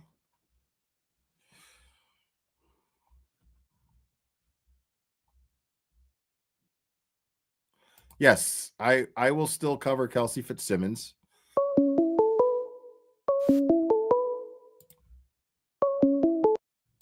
Call from Judd Welcher. You're on. Who am I speaking with? Hello, Blair. How are you today? I'm doing well. How are you? I'm great. You're in for a real treat because you got Judd Welcher, PhD, Executive Vice President of Aperture LLC on the line. Yeah, okay. How are we doing today, Judd Welcher? Not so good, not so good. But I just wanted to say something first. You know, I'm sure you and we don't agree on a whole lot of things, but I really admire the fundraising you did for Karen Reed, the fundraising you're doing for Turtle Boy, for Kelsey Fitzsimmons. I think it's great. And I was wondering. I haven't really raised any funds yet for Kelsey, but I plan to. Oh, okay. Well, nonetheless, once all this is over, would you be open to taking on a different case? I mean, yeah, I there's always a case to take on. Right. Well, because I'm in a bit of a pickle right now, personally. Are you? Know, after the Karen Reed trial, my company's reputation wasn't the best. After that. Did you use what happened? Did you use Did you use enamel blue paint instead of grease paint, and then you ruined somebody's shit with blue paint? What happened? No, it wasn't quite that bad. But okay. Explain the pickle. Sorry, somebody's disturbing me here for a second. No, what happened was I was sitting home contemplating things, sitting on the edge of my mattress, and I started to go into a dark place. And after a couple of months, I had accumulated a couple of gallons of my own load. And yeah, it was quite disgusting. My wife told me I needed to do something with it and get it out of the house. And I was wondering, what would happen if I spread my load around. And wife wasn't too happy. She kicked me out of the kitchen after that. Did you keep it in the refrigerator? Yeah, I kept it in the refrigerator. I had a couple of gallon buckets. Okay, a couple of gallon my buckets. wife told me I had to. Right, she told me I had to get it out of the house. So, I decided to take a scientific approach to it. The scientific method, you got to ask yourself questions. As one does. Try to find the answers. Mm-hmm. So I asked myself, what would happen if I distributed my load?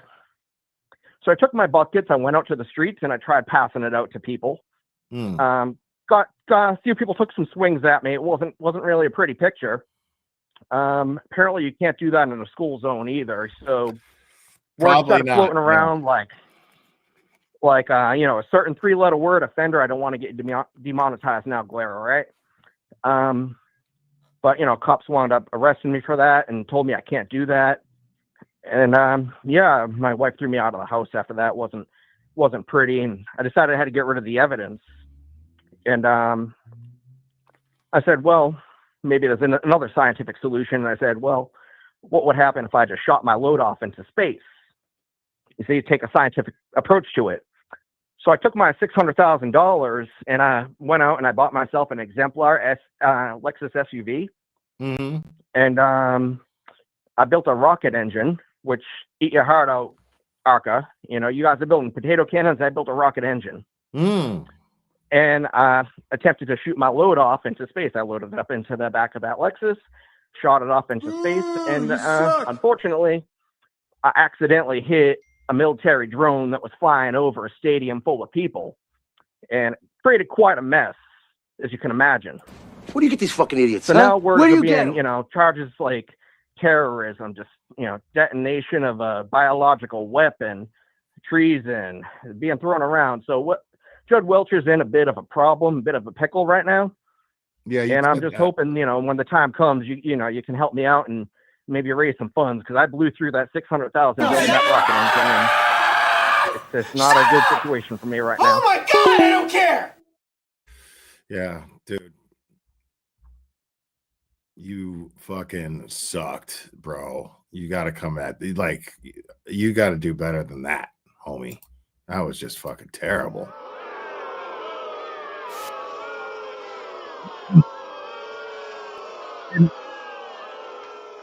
It didn't land. MC Kasi G, you are not, sir.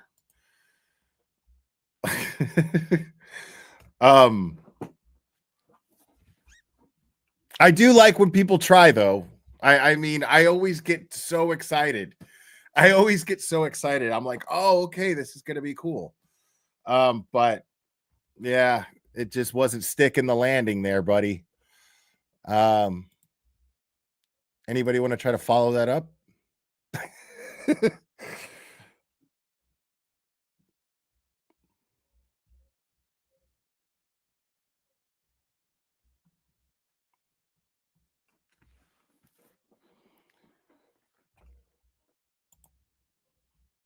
Was it though? Was it? I mean, it was an effort. Valiant? Not sure about that.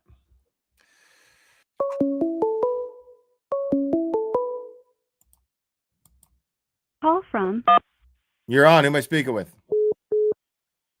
Will Glara, Sparky. How's it going? It's Sparky? Sparky. Who? Sparky. I don't know. I'm just making up some fucking name so people can't recognize it. Okay, That's cool. how this goes, right? Yeah. Sure. my real name is Mike. Essentially, I've been watching from last 2 Marches ago. I broke my ribs and I was stuck in bed, stuck on YouTube. And I've been watching essentially, since then, right on. Now, supporting Aiden is the most important thing that we can do, because everything essentially revolves around Aiden. Kid's killing it, right? I don't know. There's a couple of different ways I can go with this conversation, either being personal experiences. I stood out, just another face in the crowd, saw the people down by the courthouse, the most amazing people, Erica, Dina, Tommy CPU. Tommy CPU is a man. I don't know what he's got going on with anyone else, but everybody needs to give Tommy CPU some love. That guy right there is a heart of gold. The Wilbur night, I did want to get into this with James. I think we should call him Shames Jackson, actually, with what we learned the other night. And maybe get some, some of them don't know is going over to Shane so he could pay his child support. Aiden really let loose on him last night, didn't he? I was like, God damn, Aiden. That was awesome. It was like you couldn't make it up. If I had his rap sheet, which I've been arrested before, everyone gets in trouble, blah blah blah. Nothing violent, DUI. But if I had that record, I would not put my face out in any way. Bro. Nobody knows me, and I made a fake name to come on a voice call. Like that, I would definitely not put myself out like that. That's crazy. But the Wilbur night, actually, so I'm standing around like on the, I got, pictures of you, the whole nine, just enjoying the atmosphere. People watching, essentially, seeing how everything goes, and it was such a good night. Everyone is the vibes are so good, just talking to whoever's next to you, you're just talking to them, Yeah. And it was a great vibe. It's a great vibe, outside and inside. It was amazing. It was amazing. I can't wait for the next one, honestly. Yeah. I'm down in Connecticut, so it takes me a couple hours to get over there. So that was anyway, really cool of you to make the drive, man. Oh, dude. Yeah, get a little bit. I've been riding Karen Aiden's flag, free Karen Reed on the back of my truck for about a year and a half. And now, actually, I think I got a good idea. is I'm just going to take black magic marker and I'm going to write who above it. So it's like, who freed Karen Reed? So it's like, maybe that's a merch idea. Yeah, okay. But yeah, so I ended up doing a side job for this person. They gave me $40. So I took that $40. I'm like, I don't want nothing. They gave me, here's $40 for gas. So I went on Aiden's site. I got a free Karen Reed flag, and I've been flying that thing right next to my American flag on the back of my truck. Caused a lot of awareness. There was actually a No Kings rally in my town. And so I brought my free Karen Reed flag down there, and I marched right through the center of all of them. And I, whether wouldn't you know it, there's still no king appointed here in the United States. Good job, Libs. They did it. They did it. And it only took not even a day. They right. Woke up that next day and I was like, still no kings. Way to go. No, you guys got one queen and we're married to her. Amazing. Yeah, we try to keep it that way. Super effective. But yeah, just getting the word out there, very important, and that's where Aiden comes in. Obviously, we all know that. But I just wanted to thank you for just giving crazy Jamaican lady a chance every time she calls. Brazilian. Yeah. Yeah. They take that shit personally, dude. Don't fuck that up. They take that shit personally. It's true, man. Like, all right. Don't ever call a Cuban Puerto Rican. Oh man, or Nicaraguan. They'll get real mad. Don't ever do that. Yeah. In the construction industry, I don't mean to sound shallow, but I just kind of assume they're all sort of something. And I don't really get into it. It's all some sort of hodgepodge of nationalities, which is like, hey, all right, he's here in the morning. That's all that matters. Yeah. Well, I appreciate you calling, man. That was really nice. All those nice things you said. I really, really appreciate it, man. Seriously. And for driving all the way from Connecticut to support, man. That's great. Thank you. Yeah, man. actually, there was one regret of that Wilbur night, and this might ring a bell, it might not. You were just about to hop the street over to the other side with Betterow, and I came up and I was like, "This is my shot." So I went up and I introduced myself to Mark, and then I turned around and I was so concentrated on being like, "Yeah, dude, you killed that. Thank you, Betterow." And then you were right there, and you were like, "Hey, what about me?" So I thought to myself in my head, I'm like, I had one of two choices. I could either turn around or I could just keep thinking about Betterow. So I just walked away. I'm like, I wonder if he thinks I was a dick right there. I'm sorry. But I don't think. No, man. Like we all, like there was so much positivity that there was no way that someone being a dick would even be, a memory of that night because it was just so good. I don't think I was capable of thinking anybody was a dick that night. I mean, somebody threw a drink in Betterow's face by accident, but that made us both pretty mad. But Betterow was mad. That was it. That was the only thing, and it just took a few minutes to chill out, But that was the only thing that happened negatively at the Wilbur. One personal experience I did have with Senor James Amaral. So running around, you meeting people on the sidewalk, and boom, there's James. And I'm like, all right, this guy. And so another aspect about me is I grew up, my parents, my uncles and whatnot, they were part of that whole opioid trap with the doctors pushing opioids about 10, 15, 20 years ago. So I grew up around all that stuff, and I go up, I introduce them, and now I'm sober at this point. I quit drinking about 3 years ago from that previous DUI comment. Yeah, good for you. Had to. When you come to a situation like it's a life-changing situation, you have to weigh the pros and the cons, and it just didn't add up. I feel you, man. Yeah, like some people, yeah. Like fucked up.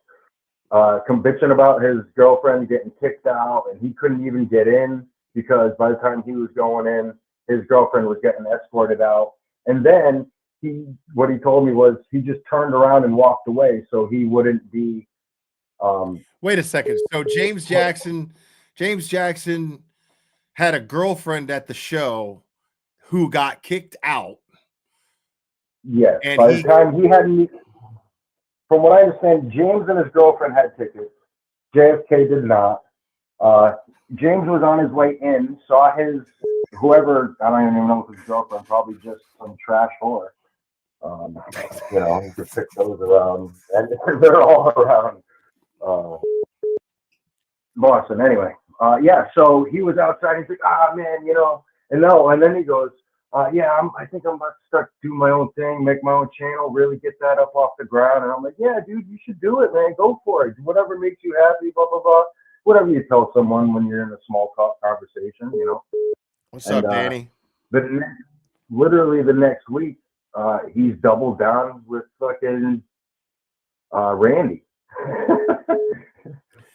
Them Randy and Kevin Pepper going, I just you were doing your own channel, bro. What happened to leaving? Anyway, these kids he's a smart. That's what we'll call him. I'm so fucking bored with those guys that getting fucking bored with them is getting boring. That's how fucking useless they are in my life, how insignificant they are anymore. Like, I just don't give a fuck about, like, they just, there's nothing of value to that channel at all. Like, nothing. There's nothing. Like, it attracts the worst people because shit content will do that. So, like shit content. That's exactly shit content. We're out here trying to do something. Like, why am I going to waste my time listening to somebody who just won't stop whining and complaining about somebody else's success? Like, stop it. Like, grow up.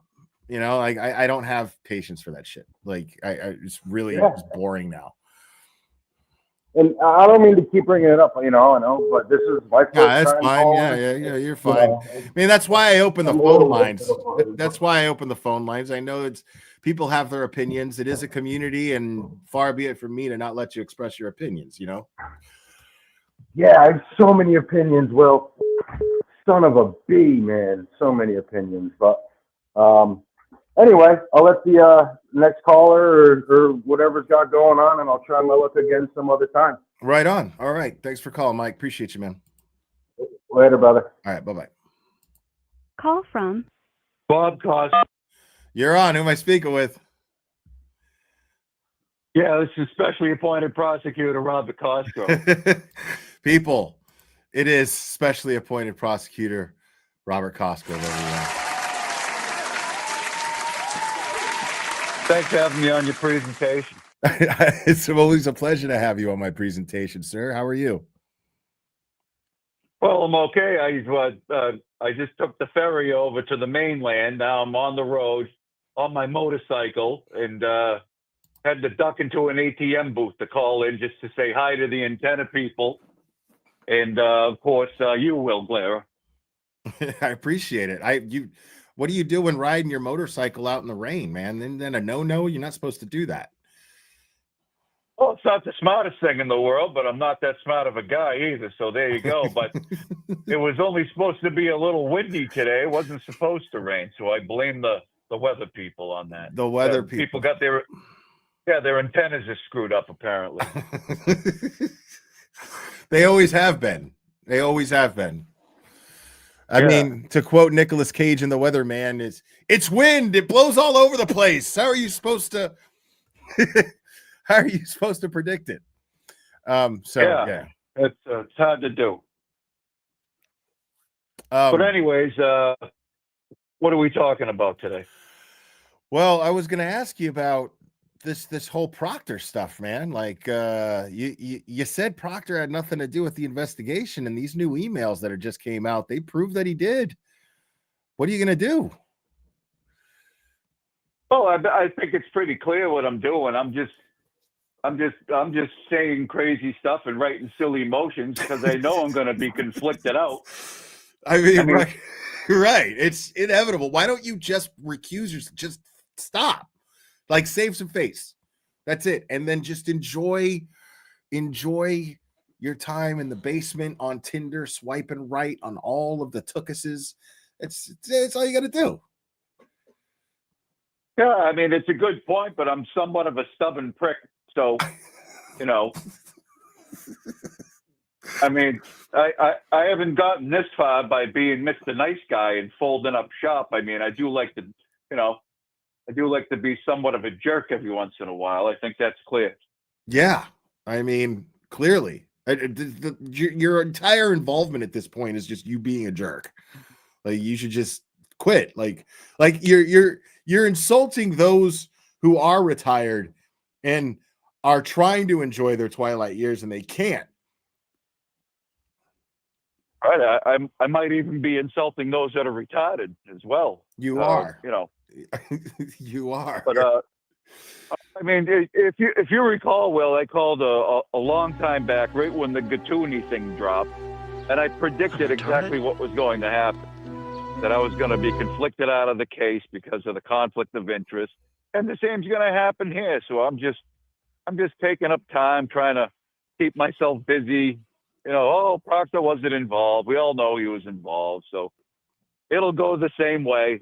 And I'll ride off into the sunset. And I want to thank Gatuni. I'd like because you know, without her, this wouldn't be possible. It wouldn't be possible. It wouldn't be. I love it. Yeah. She's doing it all for me. I didn't have to do anything, and it's going to work the same way here. Pretty much. I mean, if you're gonna stay out of retirement, why don't you just like do something useful and get Krusty Panties thrown in jail? Can you do that? Can you just like make that happen? I don't want to go anywhere near that mental case. You know, I told stories. She's been caught in the bathrooms before. We can't get her out of there. I mean, I don't want to get into it. But yeah, I don't want to have anything to do with her. I mean, she'll take care of herself too. Just like Gatuni is seeing me into retirement, Twisted Panties over there will do the same thing and get herself in trouble. Yeah, I mean, pretty much. Yeah, I agree with you. She seems to be doing a fine job on her own. I don't think she needs anybody's help. Yeah, but it'd still be fun, you know. Wouldn't she like to just be part of that? Getting the old crust. I don't know. Getting the old crust locked up. The thing is, Will, is I can't be in the same core room with her. So I mean, there's you people don't understand. There's a stink that comes off of her. That's just terrible. I hear you. Why do you think she showed up to court alone today? I mean, nobody's going to ride with her in a vehicle or be in her presence. I agree. I mean, there's probably an odor that emits. Oh, it definitely is. I've experienced myself. So it's not pleasant. So I don't wish to make any motions to put myself in harm's way with her. You know, you know, her features. Let's just say. Oh, Lauren says that she didn't wash her hair today. Shocker. All right. Especially appointed prosecutor. Especially appointed prosecutor Robert Cosgrove. I'm going to wrap this up. We always appreciate you when you call. Thank you so much. And be careful on that motorcycle. Thanks for having me on your presentation, Will Clara. You're welcome. Bye. All right. Bye-bye. Thank you. Especially appointed prosecutor Robert Cosgrove, everybody.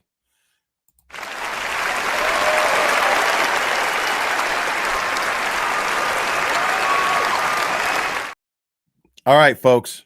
People, that's going to be it for me. I'm going to wrap this up. You guys are absolutely amazing and fantastic. I'm really, really grateful for you guys.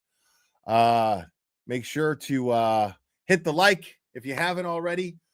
Make sure to subscribe. Make sure to subscribe to Justice Serve TV. Make sure to donate to Turtle Boy if you can. Thank you guys for all the support. Make sure to hit the subscribe button and make sure to hit the notification bell so you know when I'm going live, because I be doing it on the fly. So, guys, I really had fun hanging out with you guys. We did a 4-hour one today, man. We went over a lot. So thanks for hanging out with me. I really appreciate it. You guys are amazing. And make sure to check out Buried, Bob and Ali Mata's podcast on John Wayne Gacy. Make sure to check that out.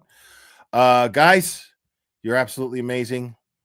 Thank you for all the support. I love you very much. Remember, it only takes a second to stay safe.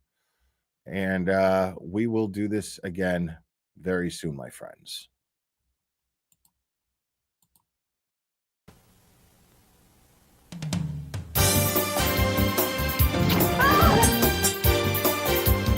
Watch out!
Today, being retarded means leading a full life. Retarded people go to work or school, just like their neighbors, and come back to a real home. A supervised home, right in the neighborhood, where they belong. Being retarded never stopped anyone from being a good neighbor.